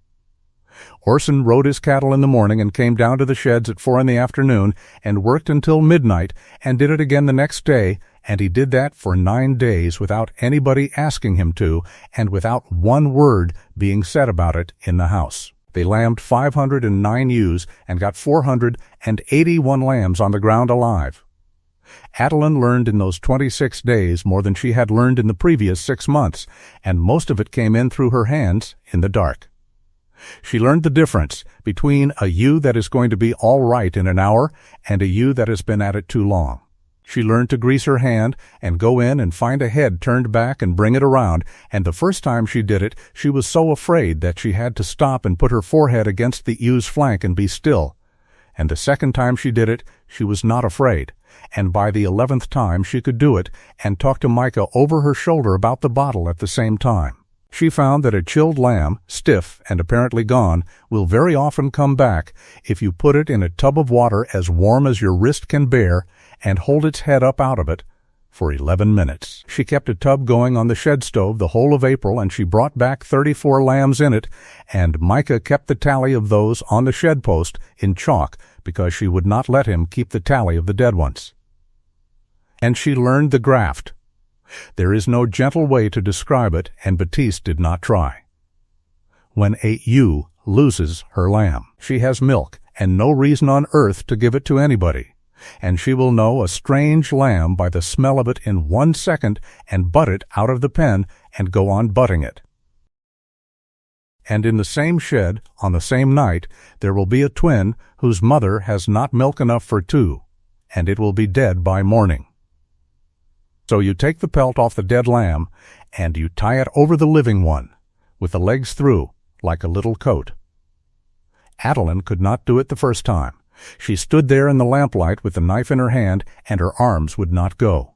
And Baptiste took it out of her fingers without a word, and did it himself, and handed her the lamb in its borrowed coat, and said, "Now in the pen." Quick, before she is finished smelling the ground. The ewe smelled the lamb. The ewe smelled it all over, twice, from the tail forward, and her ears came up, and she made the low fluttering noise in her throat that a ewe makes for her own and for nothing else in this world. And the lamb went under her and got on, and its tail began to go.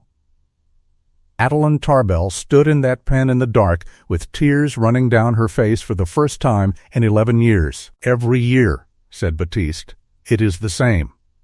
Every year I hate it. Every year I do it." "Madam, the lamb does not know he is wearing his brother. Only you know. She grafted 9 that spring with her own hands after that, and she never once did it without minding. The bum lambs, the ones that had nobody, the 4th of 4, the ones whose mothers died, went up to the house. There were 14 of them, and they lived in a pen against the south wall of the kitchen made out of a bed frame and a piece of woven wire, and they were fed 4 times a day out of the 60-cent bottles, and they got into the house 11 times. And one of them got up the stairs and was found asleep on Micah's bed on a Sunday morning by Adeline, who stood in the doorway watching the 2 of them for a while, and then went down and got a second bottle. Micah named all 14. He named them after people in the county, mostly uncharitably, and the largest and greediest of them he named Colonel. And when the Colonel himself came out in May on business and heard a boy in the yard shouting, "Colonel, get out of that, you'll founder," the old man laughed until he had to sit down on the step. They kept the ewe lambs and sold the wether lambs in the fall, and that is the arithmetic of a sheep outfit. But in April, the arithmetic is not what a person thinks about. In April, a person thinks about nothing but the next pen and the next hour, and whether the little one in the corner has been up. On the 22nd of April at 2 in the morning, Orson Tarbell came into the lambing shed and found his wife carrying a ewe. The ewe had gone down in the draw with a lamb half-born and no strength left, and she was a big old Delane of 160 pounds, and Adeline had got her up over her shoulder somehow, in the dark, alone, and was coming up the slope with her 1 step at a time. He got the ewe off her at the shed door.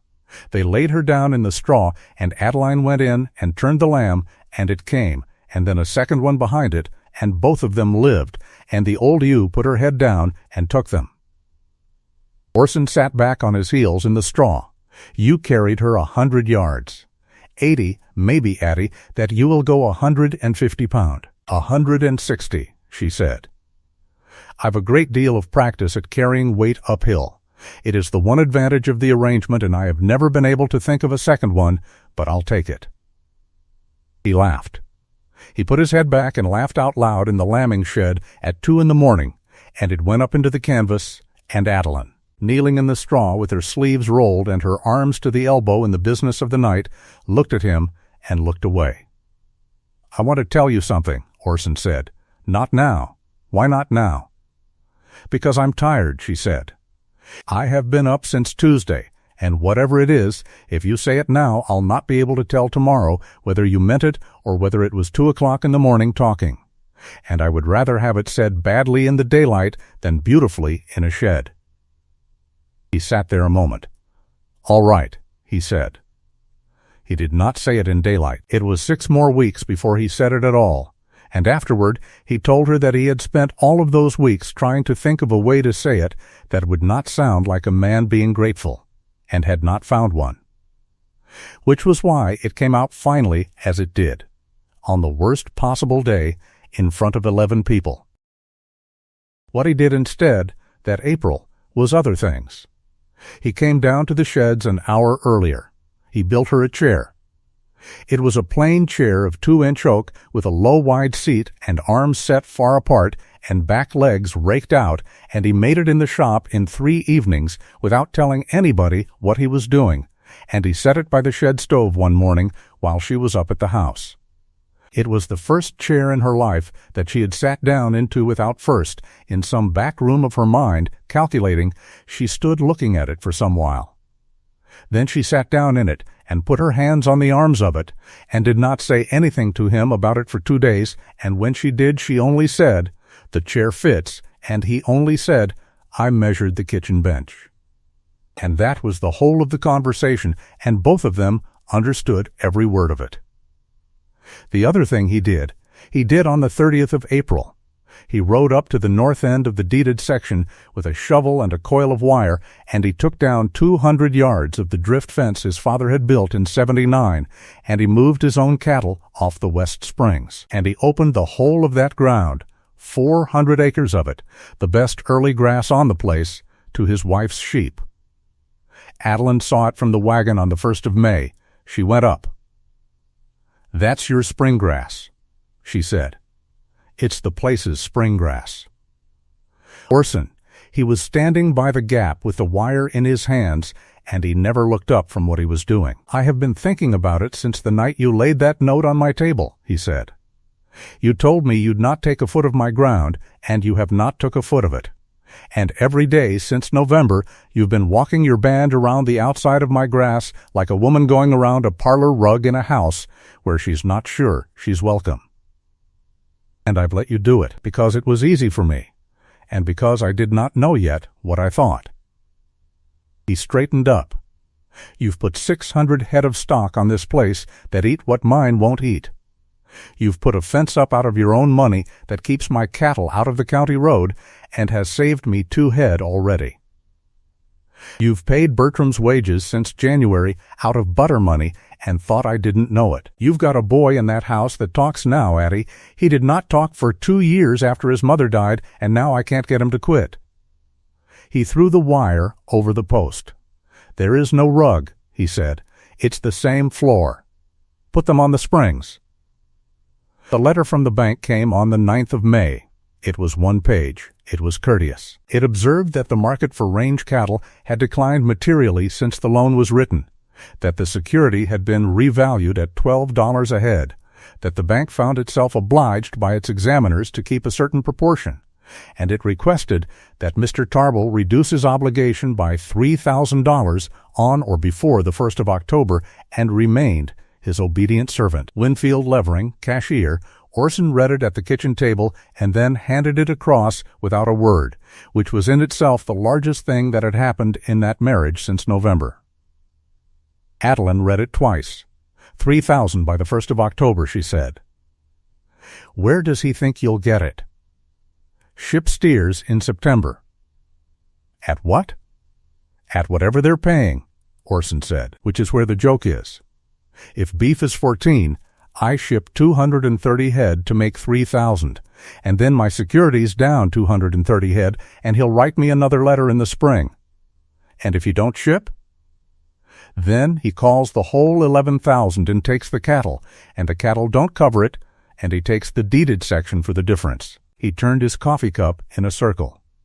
"And the deeded section is what my father hung on a peg for me to jump at, and I jumped at it, and I got it, and I have had it for 7 months. Adeline folded the letter along its own crease. "Then we will not be selling cattle in September," she said. "We will be selling them in the spring after this one, when every fool in the territory has finished panicking. and beef will not be standing near so thick on this range by then, and the price will come up off the floor. And the 3,000 will come off my sheep, she said. Orson looked at her. Addie, your whole clip is not going to make $3,000. No, said Adeline. Not this year. The inspector came on the 21st. His name was Dr. Hiram Callender, and he was the deputy sheep inspector for the county under the territorial law, a dry, precise man in a linen duster with a satchel and a pair of spectacles, and he came out from Rock Creek in a hired rig, and alongside the rig in a black frock coat on the horse whose print she had frozen in a box in her kitchen, came Job Tarble. Bertram saw them from the corral and came into the house at a trot. Adeline was at the table with the ledger open. She closed it and set it on the shelf, and stood up and took off her apron and put on a clean one, and she did that slowly, and Bertram Tillett stood in the doorway, working his hat around in a circle. Missus, that's the sheep inspector. I know who it is. He's got the power to shut you up. 40 days. He shut Brill up 2 years ago. That's half of what broke him. I know that too, she said. Bertram, go down and tell Batiste to bring the band in off the bench and hold them on the flat below the corrals where a man can walk through them. And then go and open the little pen back of the shed and stand by it, and don't let anybody in it until I come. Mrs. Bertram, she said, I have known this visit was coming for 6 days. Go on. She went out into the yard and waited at the step, her hands quiet at her waist, and let them come to her. Dr. Callender got down and was polite. Job did not get down. Mrs. Tarble, I've received a complaint in writing that there is scab in your band. Under the statute, I'm obliged to inspect within 10 days, and I'm obliged to tell you that if I find it, I'll quarantine you where you stand, and you'll dip twice at 10-day intervals under my eye before I lift it. Who complained? That I'm not obliged to tell you. No, Adeline said. You're not. She looked up at the man on the horse for about 2 seconds, and then back at the doctor. Well then, doctor, let me save you an hour. There is scab on this place. Dr. Callender's chin came up. Job Tarble's horse shifted under him. There were 2 ewes with scab on this place, she went on the morning of the 15th of May, 6 days ago. They were not my ewes. They came into my band on the county roadside between the 11th and the 15th, and they are in the pen behind the shed where they have been for 6 days, and I would like you to look at them first, before you look at anything else, and I would like you to write down what you see. She took them around the shed. The 2 ewes were in the little pen with a shade of brush over one end and a trough of water. They were poor, and their wool was rubbed off in patches along the shoulder and the flank, and the skin under it had the gray crust on it that a man in the sheep business does not have to be told about twice. Dr. Callender went in and caught one and turned back the wool along the edge of the bare place and studied it a while, and then he took a little wooden slide and a lens out of his satchel and scraped the crust at its edge and looked at that. Sauroptic scab, he said, fully developed. This animal has had it 6 weeks at least. 6 weeks, said Adeline, not 6 days. No, ma'am, not 6 days. Now look at their ears. Both ewes had been earmarked with an underbit in the right, and both underbits were fresh. Cut within the fortnight, still swollen at the edge. And under the wool at the point of the left shoulder, Adeline said, there is a paint brand. It's a running M over a bar.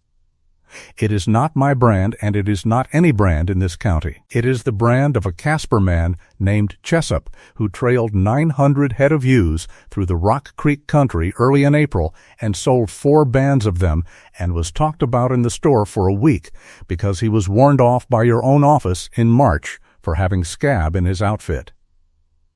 Doctor, write down that the earmarks on these 2 ewes are fresh cut, and that the earmark under them was a swallow fork, and that a swallow fork in the right is Mr. Chessup's mark, and that somebody cut it into an underbit to hide it and did a hurried job. There was a considerable silence in the yard behind the shed. Mrs. Tarbell, said Dr. Callender carefully, Are you telling me these animals were put into your band? I am telling you what is in front of you, Adeline said. How 2 scabby ewes with a Casper brand and a fresh-cut ear came to be standing on my flat between one Tuesday and one Friday. In the middle of my own band, inside 11 miles of 4-wire fence, I know no better than you do. Write down what you can see and let the rest alone. That is what my father taught me at his table, and it has never failed me yet. Then she took him down to the flat, where the whole band stood spread out in the sun, with Baptiste and the dogs at the edge of them, and she said, "Now go through my band, Doctor, and I will walk with you. And you may catch any ewe you like, and any lamb, and turn the wool on any part of them, and I will hold them for you myself." He was at it 3 hours and 40 minutes. He caught, by his own count, 91 ewes at random through the band and 11 lambs. He opened the wool on the shoulder and the flank and along the back of every animal he caught. And late in the afternoon he came up to the water bucket at the corral with his duster gray to the knee and his spectacles pushed up on his forehead. And he took the dipper she handed him and drank it off before he said anything. "Your band is clean," he said. "Cleaner than any band I have inspected this year, and I have inspected 41. Thank you. One thing more, since you have not asked me for it." He handed back the dipper.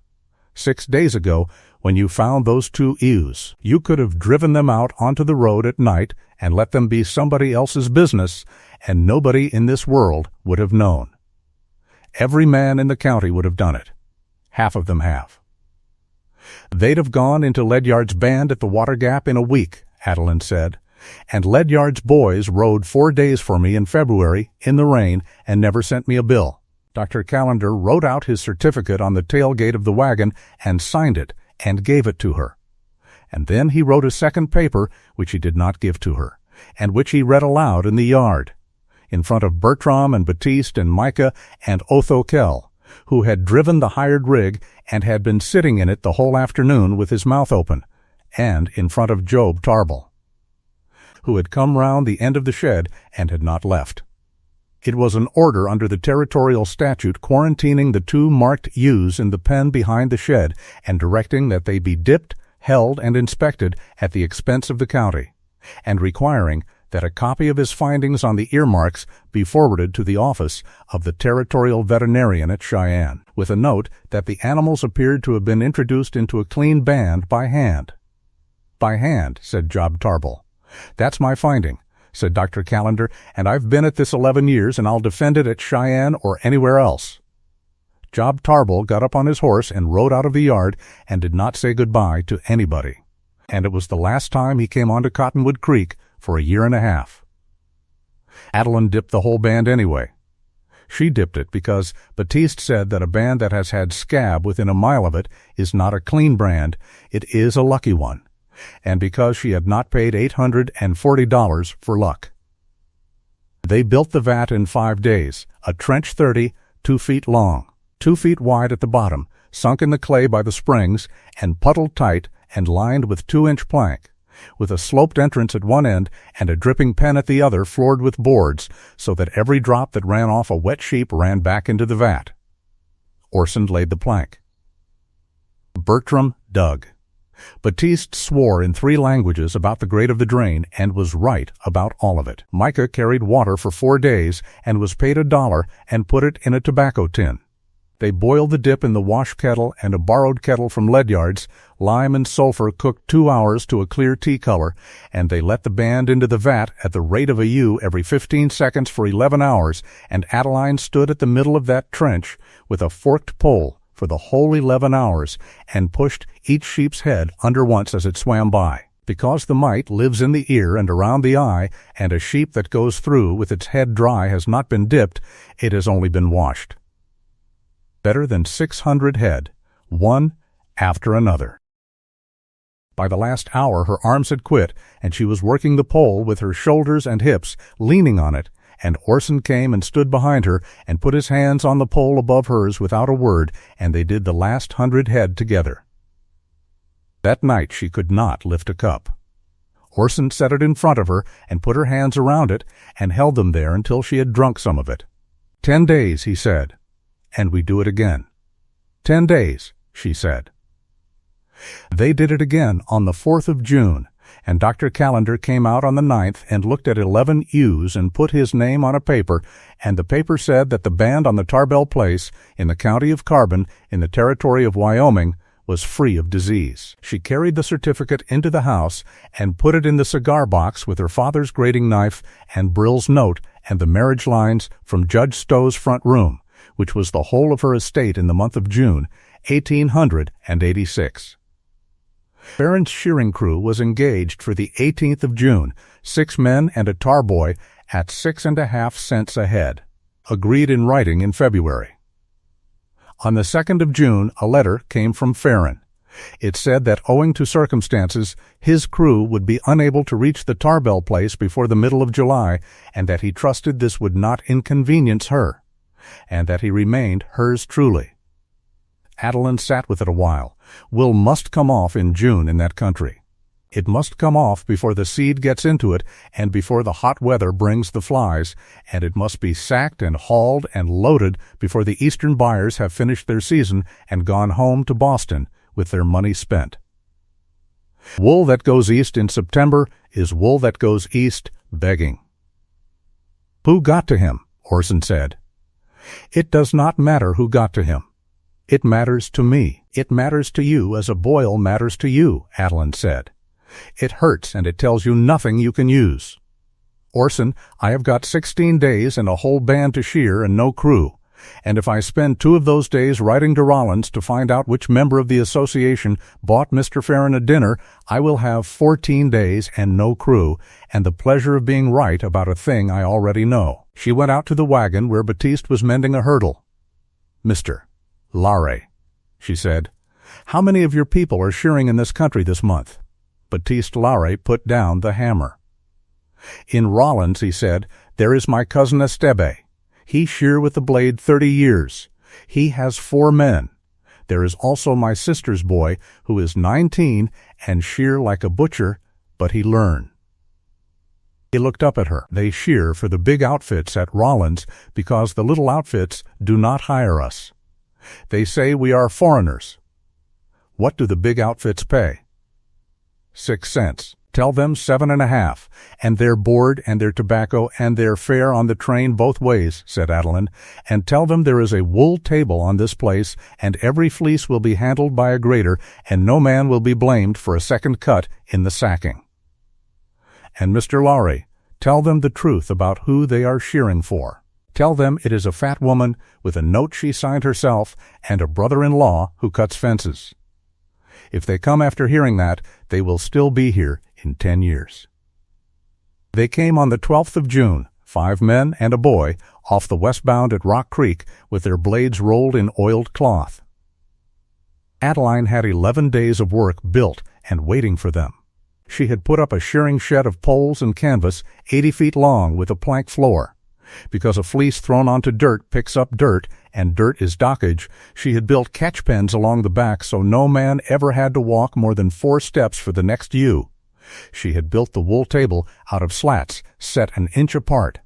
On legs of a height she had measured against her own hips with a stick, and she had built the press, which was a box of 2-inch plank with a hinged side and a lid on a lever, and above it a platform for the long jute sacks to hang from a hoop. The shearing went 11 days. A blade shearer takes a ewe between his knees and rolls her back and opens the fleece at the brisket, and the shears go in and the fleece comes back off her in one continuous piece like a coat coming off a shoulder. And a good man does 50 in a day and a very good man does 80. And Estebe Larre, who was 8 years old and weighed 130 pounds. Did 94 on the 4th day and did not speak the entire time. Micah was the tar boy at 50 cents a day. When a shear nicked at you, he came with the pot and the swab, and before the 11 days were out, he could see it coming before it happened and be standing there, and Estebe, who had not addressed a word to him in a week, told him on the last morning that he had good hands, and Micah did not wash the tar off them for 2 days. Adeline stood at the wool table for 11 days. Every fleece in that shed came to her hands.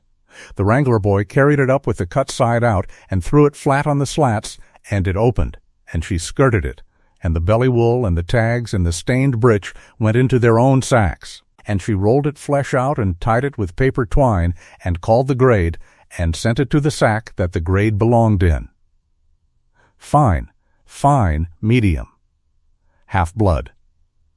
3/8. Low and off sorts. Black. Batiste's nephew, who was 19 and shore like a butcher, and who had never in his life seen a clip put up that way, asked her on the third day why she did not sack it all together as everyone did, since it was all going to the same mill. "Because it isn't," Adeline said, without stopping. "This one goes into a bolt of broadcloth. This one goes into a blanket. If you sack them together, the buyer must open the sack and find the worst of it, and he will pay you for the worst of it clear through. If you sort them, he buys 4 lots at 4 honest prices, and the sum of them is bigger than the whole. Every fleece you take off, some woman in Massachusetts will wear or lie under. The difference between a poor sheepman and a good one is that the good one has thought about her. By the 23rd of June they had 31 sacks and better than 8,000 pounds. The Casper buyer came on the 24th. His name was Pearl, and he had a light rig and a good coat and a way of not quite getting out of the vehicle. And he had been buying territory wool for 9 years for a Philadelphia house, and he came into that shed on the last afternoon of the shearing with his hat on. There were 11 people in the shed.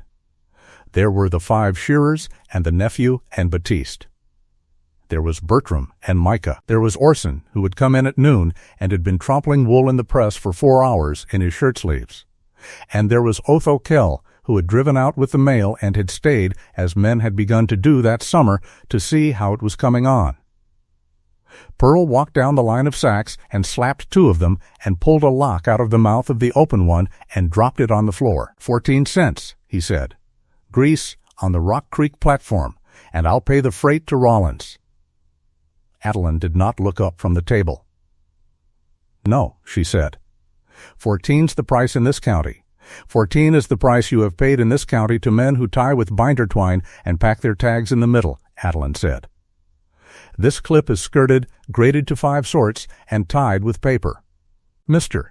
Gowdy of Boston paid 19 on Alden Brill's clip in October, which was a worse clip than this one, and Mr. Gowdy's man is coming out here on the 2nd of July, and you know that, because Mr. Kell wired it for me, and Rock Creek is a small town." Pearl looked around the shed at the 11 people in it. "Ma'am," he said, "let me give you some advice for nothing. You've been in this business 9 months. You've built a shed and a table and hired a lot of foreigners, and you've made yourself the biggest joke in Carbon County, and I don't mean that unkind. It is simply the fact." He put the lock of wool he had pulled back in the sack tidily, which somehow made it worse. "There's not a woman between here and Cheyenne that grades her own clip. There's not a woman that could. When your Boston man gets here, he'll look at the sacks, and he'll look at you, and he will cut you to 13, and you'll wish you'd taken my 14.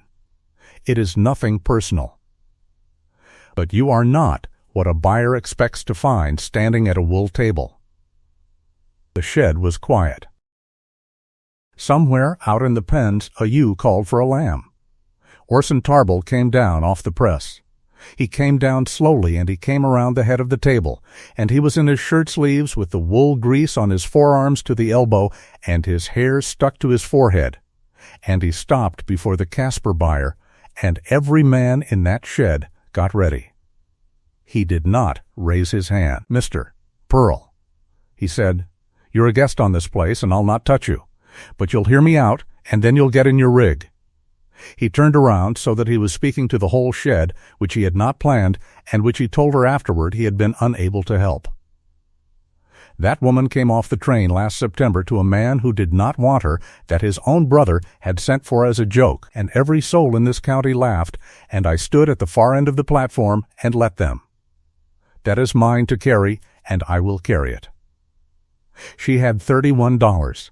In 9 months she has took a clip off the Rock Creek platform that the railroad was fixing to sell for $41 in charges and made a man $800 out of it. She has bought 600 head of stock that stands in her name and nobody else's. She has fenced 11 miles. She has gathered 568 head off the open range in 4 days in the freezing rain out of a wagon at a spring because she cannot ride and would not let that stop her. She has lambed out 500 ewes in April and carried a full-grown ewe up out of a draw in the dark on her back. She has dipped the whole band twice with a pole in her own hands. And this June she has stood at that table 11 days and handled every fleece that come off my father's ground, and she has called the grade on every one of them in under 4 seconds. And there is not another hand in this territory who can do that, and I have watched 3 of them try. He looked back at Pearl. You said she is not what a buyer expects to find at such a table. No, sir. She is what a buyer would find if he was lucky. And you may have the rest of it, since I have got started, and since I have been 8 months trying to find a decent, quiet way to say it, and there is not one. I did not want a wife. I have got one. She is the best hand I have ever seen in my life at anything, and she is the only person that ever made that boy laugh.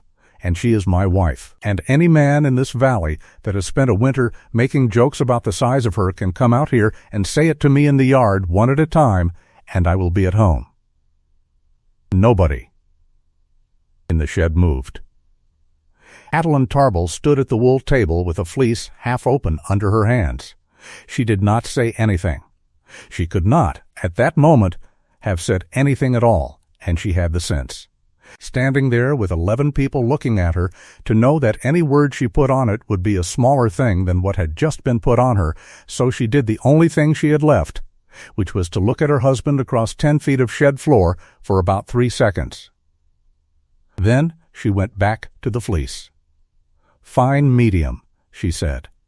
3-inch, sound, and she rolled the fleece and tied it and sent it down the table, and after a moment the shed started up again around her. Pearl got in his rig. At the door he stopped and looked back, and he was not a bad man, only a man who had said the ordinary thing of his time and place in a room where it had gone off like a dropped lamp. 15.5, he said. No, said Adeline, but thank you, Mr. Pearl, that was honestly meant, and I'll remember it. Mr. Gowdy did not send a man. Mr. Gowdy came himself, and he brought a man with him. He was 71 years old, small and square, in a linen suit gone at the cuffs, and he had been buying wool since before the war, and he had not been west of Chicago in 9 years.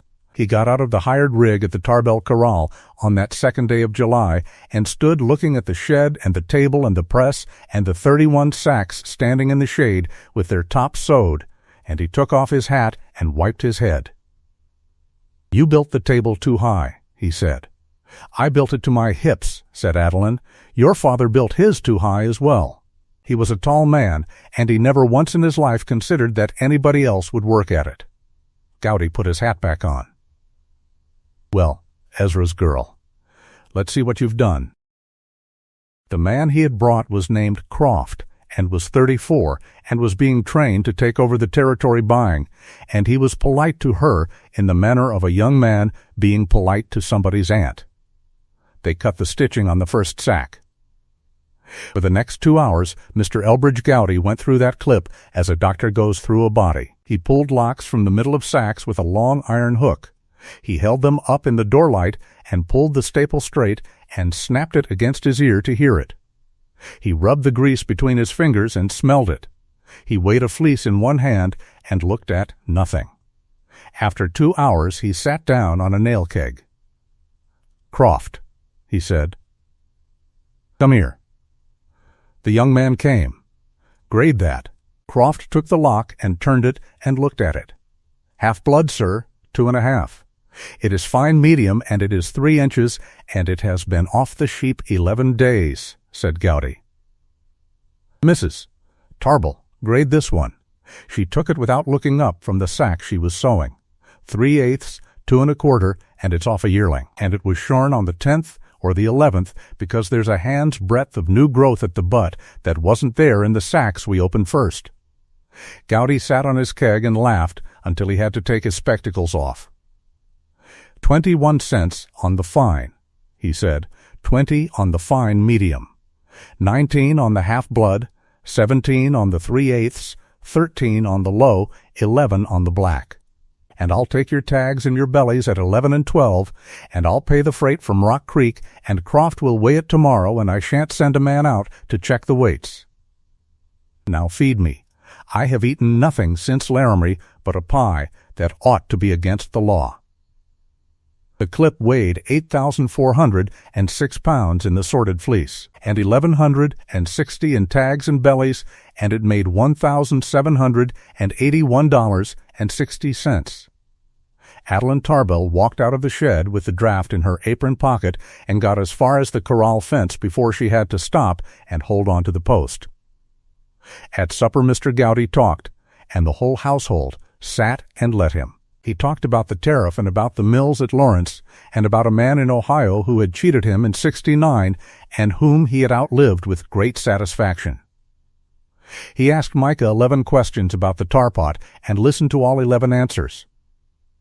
He asked Batiste, in bad Spanish, where in the mountains he was from, and Batiste corrected the language and answered it anyway, and afterward would not stop talking about it for a week.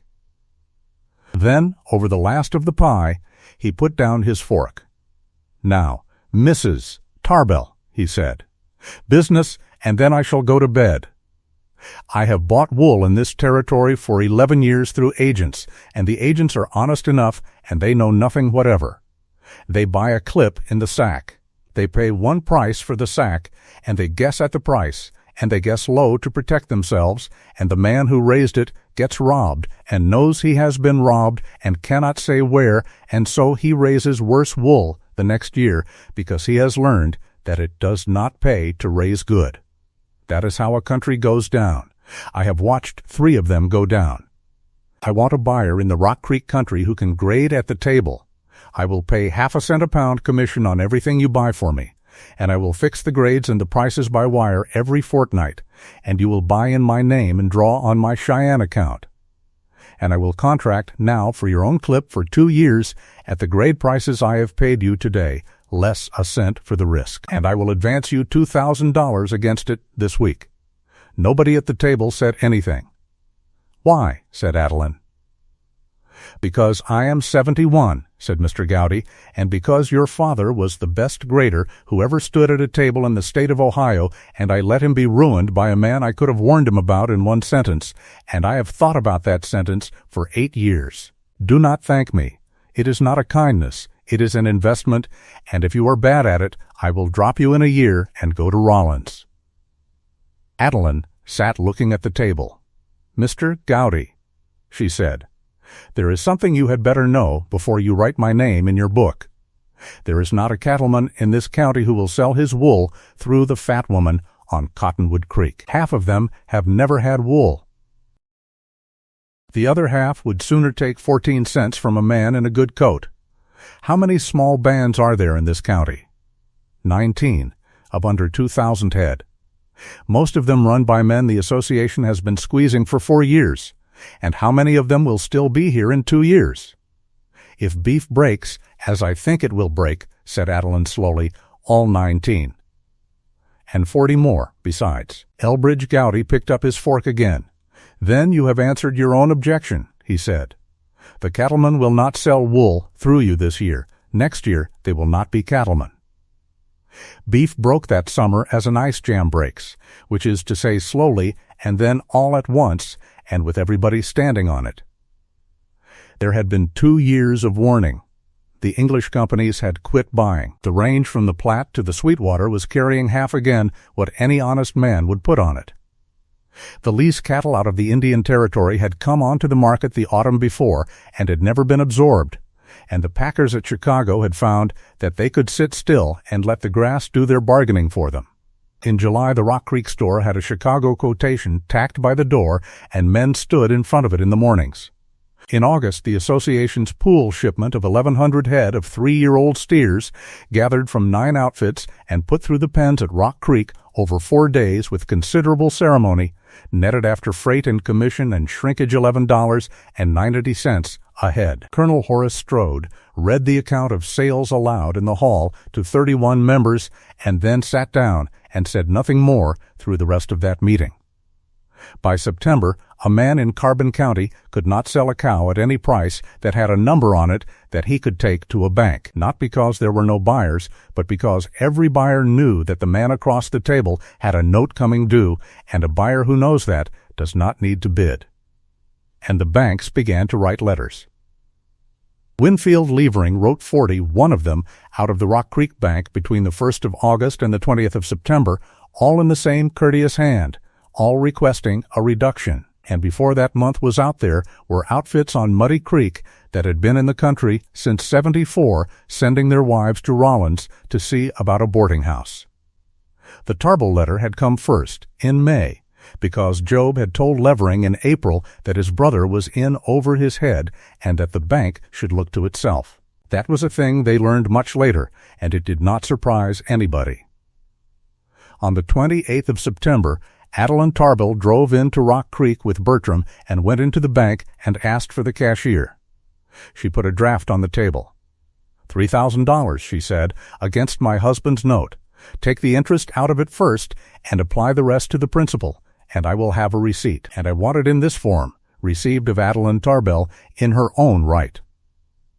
Winfield Levering looked at the draft for a long moment. It was drawn on Gowdy and Prey, of Boston, on their Cheyenne account, and it was signed by an old man in a linen suit who had eaten pie in her kitchen in July. May I ask where the rest of it went? He said. The wool made a little over $1,700, Adeline said. 410 of it went to Mr. Brill on my note with interest, which is paid to date and which he did not expect to see. 240 went to my shearers.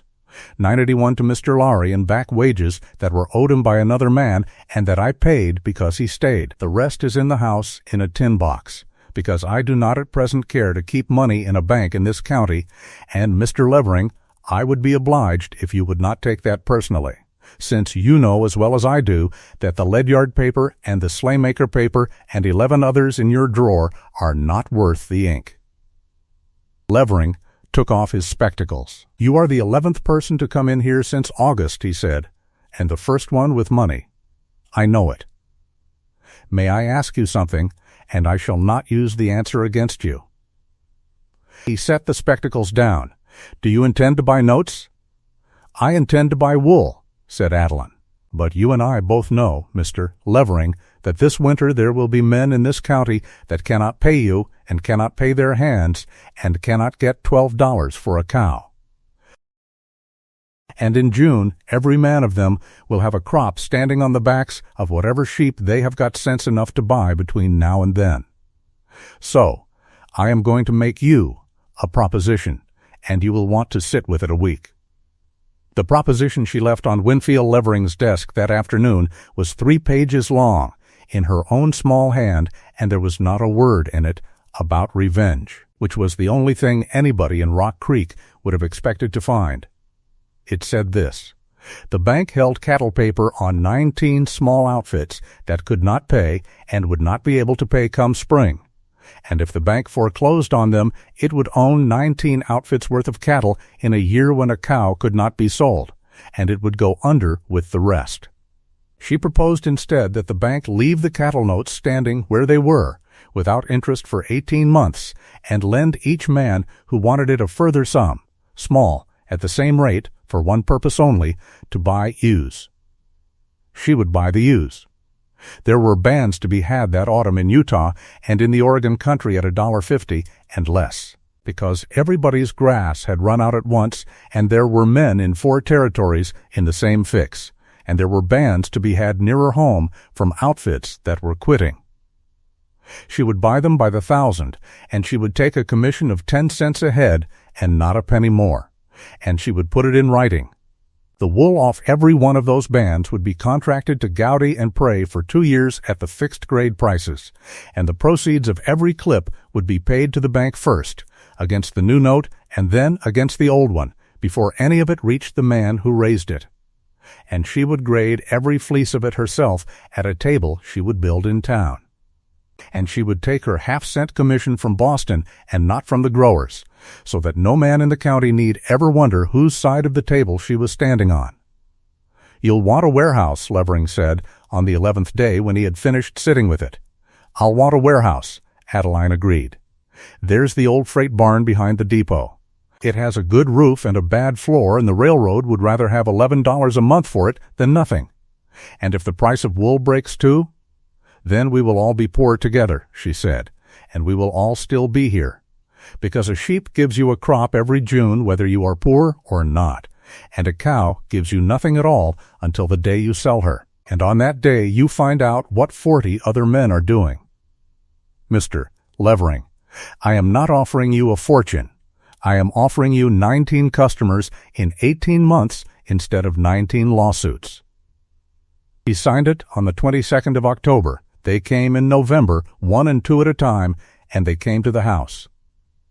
That was the part she had not counted on and never got used to. She had supposed they would come to the bank, or to the store, or send word. They drove the 22 miles out to the creek in wagons in the cold, and they stood in her yard with their hats in their hands, and they would not come in until they were asked twice. Whit Slaymaker of Muddy Creek came on the 11th of November. He had 4 inches and 40 pounds on Orson Tarbell, and he had gone through a screen door in January, and he stood in the yard now in a coat that had been mended at the shoulder by somebody who did not sew well, and he could not for some time get to the end of a sentence. "Mrs. Tarbell, I got 1,100 cattle, and the bank has wrote me twice. Come in. Mrs. Slaymaker, there's coffee." "I'd sooner say it out here." "Then say it out here," said Adeline, "but you'll say it with a cup in your hand, because it is 9 degrees, and I have got the boy watching us out of the window, and I would rather he learned the right way to do this." He took the cup. "I said a thing about you in the store in January," he said. "You did. I've thought about it a good deal since." "Mr. Slaymaker," Adeline said, "I will say this once, and then I will say it to every man that drives into this yard this winter, and then I am not going to say it again as long as I live.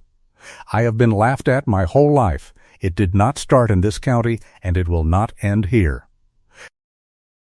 If I sat down now and made a list of everybody in Carbon County who has said a word about the size of me and struck them off my books, I would have a very short list of customers and a very long list of enemies, and I would be exactly the kind of small, mean person that the joke says I am.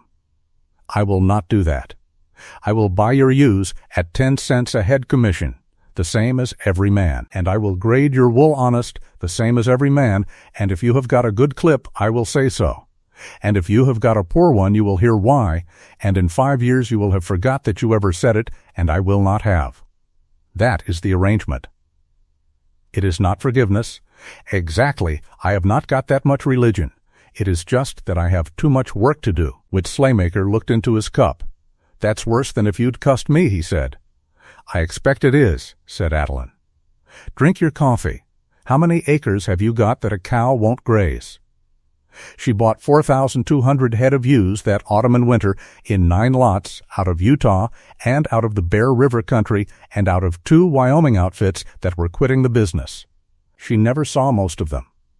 She bought them by wire and by letter on the description of men whose word Baptiste Nulare would vouch for, and Baptiste went out twice on the cars to look at bands and came back and said no both times, and the second no cost her $100 in expenses and saved 11 men from buying a band with foot rot in it. She put a wool table in the freight barn behind the depot at Rock Creek in January and worked it 4 days a week. And in the thick of all of that, on a Tuesday in December, Winfield Levering came out from town himself, alone, in a cutter with a leather case on the seat beside him, and would not take off his coat. "Ma'am," he said, "I have got a thing here I am obliged to bring to you first, and I want to say at the start that I don't like it." He put the note on the kitchen table. It was for $4,100, dated the March before at 10%, signed by Job Tarble and endorsed by two men who were themselves broke, and secured by 300 head of cattle that were at that moment standing out on Muddy Creek, being worth $11 apiece, and by an assignment of the maker's expectancy in the estate of his late father. Adeline read the last part twice. His expectancy, she said. He represented to this bank in March, Levering said, that his brother's marriage was void or would be set aside, on the grounds that it was performed after the 90 days, and that the deeded section would come to him. I made the loan on it. It was a bad loan, and I made it, and I have had 8 months to be ashamed of it, and I am. He looked at the tablecloth. The bank is charging it off. It will be sold to whoever will take it.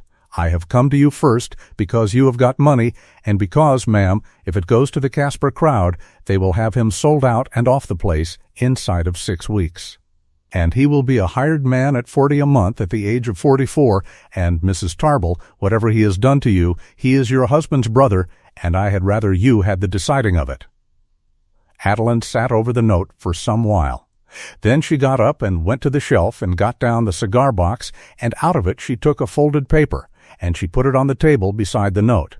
It was Dr. Callender's finding on the 2 scabby ewes, with the fresh-cut earmarks and the Casper brand, and the words introduced into a clean band by hand. $900, she said. Cash, tomorrow, in your office. Mrs. Tarble, it is $4,100 of paper. It is $4,100 of paper secured by 300 cattle in a year when nobody will buy a cow, and by an expectancy in an estate that he is never going to inherit, and you have already charged it off, and if I do not buy it, you will take 500 from the Casper crowd on Thursday and be glad. She sat back down. 900, Mr. Levering. And I want the endorsements released. Those 2 men have got families, and they signed for him because he stood them a dinner, and I'll not have them on it. Job Tarble rode into the Cottonwood yard on the 2nd day of January, in the cold, on the Barshad Bay, because he had heard in the store what she had done and had not believed it, and had ridden 22 miles to be told to his face. She met him in the yard. He looked 10 years older than he had in September. He had shaved that morning badly, and his coat had been brushed, and that was the thing that undid her a little, the brushed coat. "You've bought my note," he said. "Yes, then say what you're going to do, and let's have it over." "Come in the house," said Adeline. "It's 9 degrees. I'll not come in the house." "Then this is the 14th time I have asked you," she said, "and you may have the credit for all 14. Job, get down off that horse and stand where I can talk to you without shouting, because what I have got to say is not for the whole yard." He got down. "I am carrying the note at 6%, she said. "Interest only for 2 years. No payment on the principal until the wool of 1889. I am not taking your cattle. I am not taking your house." Job Tarble stood in the snow and could not for a moment do anything at all. "Why?" he said finally, and it came out of him like something torn. "3 reasons, and you shall have them all. The first is that your brother sat at my table in October and told me he had spent 9 months waiting for me to ask him to choose between his wife and his brother, and that he had made up his mind to choose me, and that it would break something in him to have to. I am not going to make him do it. The second is that boy in the house. His mother was your sister. He has got 2 uncles alive, and it will not be me that leaves him with one. The third is that I have got no use for what happens to a man out here after he is broke. I watched it happen to my father, and it was no lesson to anybody. There is nothing improving about it. It just makes a man smaller, and everybody around him a little worse. And I have got 4,200 ewes coming into this county in the spring, and I need every man in it working." "And what do you want?" said Job Tarble. "There's a price. There's always a price." "There is," Adeline said. "There is one thing, and I will never ask you for another as long as I live." She took the folded paper out of her apron pocket, and she never opened it. and she held it out to him in the cold and made him take it. On Saturday, she said, "There will be 11 men around the stove in that store, and I want you to walk in there and tell them what you put in my band in May, and I want you to say it in your own words, and then walk out and never speak of it again. Not to me, not to your brother, not to anybody. That is the whole of it. You will not be arrested. Dr. Callender's paper is in your hand, and that is the only copy outside of Cheyenne, and you may burn it in the road on your way home, and I will never say one word about those ewes in this county for the rest of my life." But they laughed at me for 11 months on a story that you started on a railroad platform, and I do not mean to spend the next 30 years being the woman that they wonder about. I would rather be the woman they know the truth about. There is no peace in the other thing. I have tried it since I was 9 years old. He did it on the Saturday. Cattlemen was not there, and never asked a single question about it, and so what she knew of that morning, she knew, as everybody else in the county knew it, which was from Mrs. Ivy Sennett, who was behind the counter with the flour scoop in her hand, and who told it the same way for the next 30 years and never improved it, which in a storekeeper's wife is a kind of nobility. There were 9 men around the stove and not 11. Job Tarbell came in with the cold behind him and stood by the counter with his hat on and waited for the talk to run down. And then he said that in the second week of May he had bought 2 ewes off a Casper man named Chessup, knowing them to be scabby, and had cut their earmarks over, and had put them through the fence into his brother's wife's band at night in order to get her quarantined and break her before the shearing. He said that the fence on the county roadside had been cut in February by 2 men he had paid $11 apiece, and that he had set the sage on the rim himself. He said that he had written 11 letters to a woman in Ohio for the purpose of making a fool of his brother, and had picked her out of 9 because of one sentence in her letter about her own size. He said that everything the county had said about her for a year had come out of his mouth first. Then he said that he had done all of it because his father had left the home place to the second son and had left him the store account and a horse, and that for 11 years he had told himself that this was because of the second wife, and that he knew the whole time that it was because his father had watched him at 19 and had made up his mind about him and had been right. Nobody in the store said anything at all. Job Tarbell went out and got on his horse and rode home to Muddy Creek, and he ran his cattle down to 80 head and put 900 ewes on his place in April, and he paid the interest on that note every year for 6 years, and then paid the principal in one payment in the spring of '93, in cash, at the bank in Rock Creek, and asked for a receipt in her name. He never came into the house. He came into the yard perhaps 40 times over the next 20 years on business, at branding and at shearing and at the burying of Bertram Tillett, and he always sat his horse, and he always called her ma'am, and once, in the spring of '91, when Micah was 14 and was thrown and broke his arm in the corral, Job Tarbell was the first man there and set it himself on the ground with 2 shingles and a lash rope, and did it well, and rode away before the house was awake. Some things do not come back entire. She had not asked for them to. The sheep came into Carbon County that spring in bands off the cars at Rock Creek and Medicine Bow, and they came all through the spring and all through the following year, and they kept coming for 10 years after that. By June of 1887 there were 19,000 head in the county. By the end of '91 there were 140,000. The men who put them there had for the most part been cattlemen who had spent 4 years swearing they never would. And there is nothing in the world that will change a man's principles like a spring in which his cattle are worth less than the salt he has fed them. Adeline Tarbell graded the county's clip in that barn by the tracks. She had 2 wool tables and 4 sorters that she trained herself, and one of them was Baptiste Laurie's sister's boy, who shore like a butcher at 19, and who by 23 had the best hands at a table she ever saw in her life, except her father's. She bought for Gowdy and Prey at half a cent, and she posted the grade prices on the barn wall every fortnight where any man could read them. And she never once in 22 years bought a clip at one grade and shipped it at another. The first year she handled 11 clips.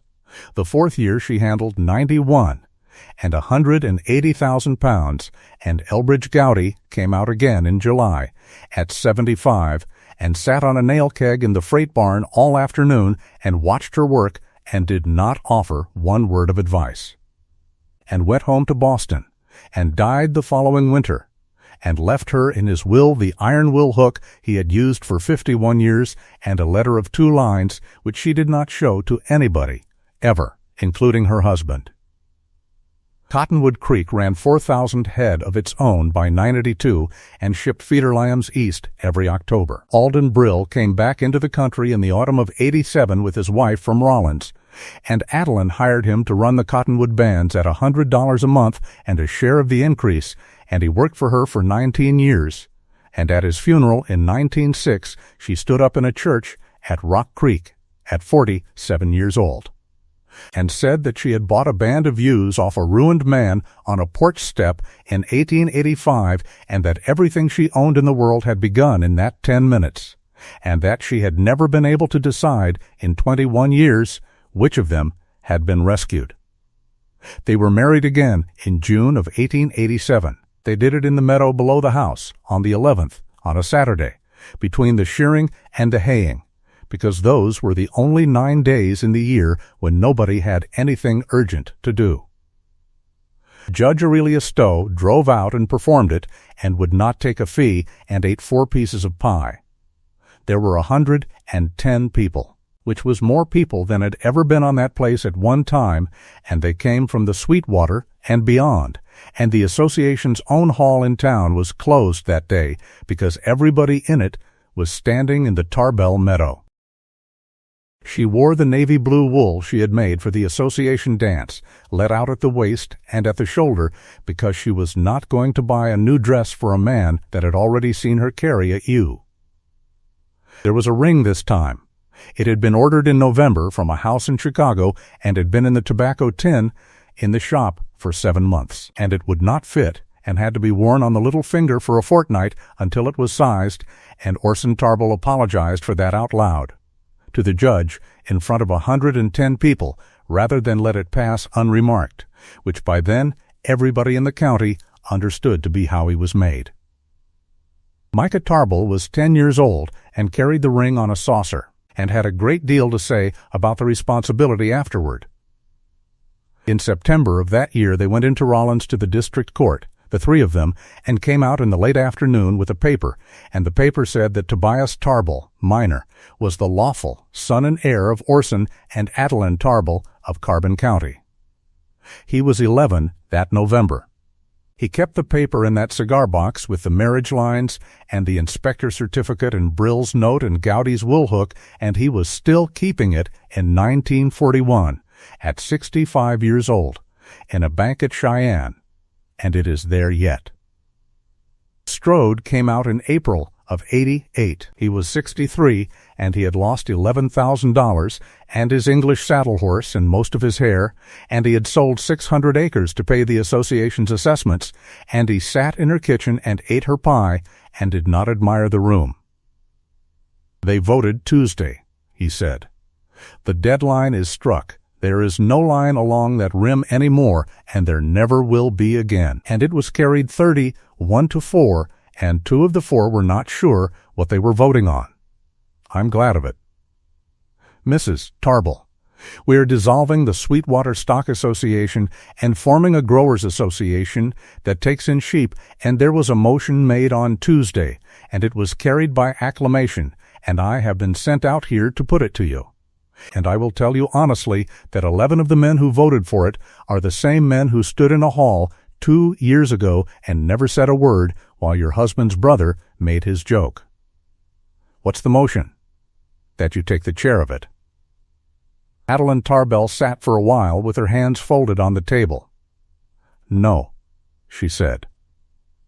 Ma'am, Colonel, hear the whole of my no before you argue with it. If I take that chair, I will be the president of a growers' association, and I will spend my Tuesdays in a hall at Rock Creek making motions, and inside of 3 years I will be a person who is known for having been chosen. And I have watched what that does. It makes a person spend the rest of their life defending the choosing. I am a grader. I stand at a table, and I put my hand in a fleece, and I say a true thing about it in 4 seconds. That is the whole of what I am good at, and it took my father 20 years to put it into me, and it is the only thing in this life I have ever been certain of, including my own marriage, and I was not certain of that until a June afternoon in a shearing shed. So no, I'll not take the chair, but I'll do the other thing, and you may put this to your meeting. I will grade for the association at the barn, free, 4 days in June and 4 in September, any man's clip, member or not, whether he sells to Gowdy or to the Casper crowd or to a peddler off a wagon. He brings his wool. I tell him what he has got and what it is worth and what he did wrong to it in March. And he takes it and sells it to whoever he pleases. I want no fee, no office, and no vote. Strode turned his cup around. They'll not understand that, he said. Half of them will think you're after something. They'll think that for 2 years, said Adeline. In the 3rd year they will bring me their wool. And their sons will bring me their wool without ever knowing there was a time when anybody had to be persuaded. And their sons will not know that there was ever a deadline drawn across this county, and that is what I want out of it, Colonel. And it is all I want. And I ask you to write it in the minutes exactly as I have said it, so that in 11 years, when somebody stands up in that hall and says the fat woman on Cottonwood Creek did it all for her own pocket, there is a page in a book that says otherwise. She graded free for the county for 22 Junes. She stood at those slats with her sleeves rolled up and her hips against the boards, and men came in with a sack and a wagon and went out with a number and a reason. And she never in all that time refused a fleece, including 4 Junes when the wool she was handed came off the bands of men she had every cause on earth to send home. She got heavier as she got older. She had bad knees by 40, and a chair kept for her at the Rock Creek barn and another at the shearing shed, both built by her husband, both to the same measure, and a third stood in the association hall after 984 that the association bought and did not tell her about and simply put there, and which nobody else ever sat in. Orson Tarble died in 1914 at 58 of a heart that quit him in the hay meadow on a July morning. She found him herself, and she would not let anyone else carry him in. She ran the place another 11 years with Micah, and she stood at the sorting table in the June of 1922 at 63 years old, and the clip she graded that month was 290,000 pounds. She died in the April of 1928 in the house on Cottonwood Creek, in the bed she had come to as a bride at 26, and there were 4 generations of one county at the burying, and the wool sacks went east that June with her name on them, because Micah would not change the stencil, and never did. And on a September afternoon in 1885, there was a woman standing alone on a station platform at Rock Creek, a carpetbag in her hand, while 11 or 12 men at the loading pens laughed at what the westbound had brought. And not one of them, not one, had the first idea what had just got off that train.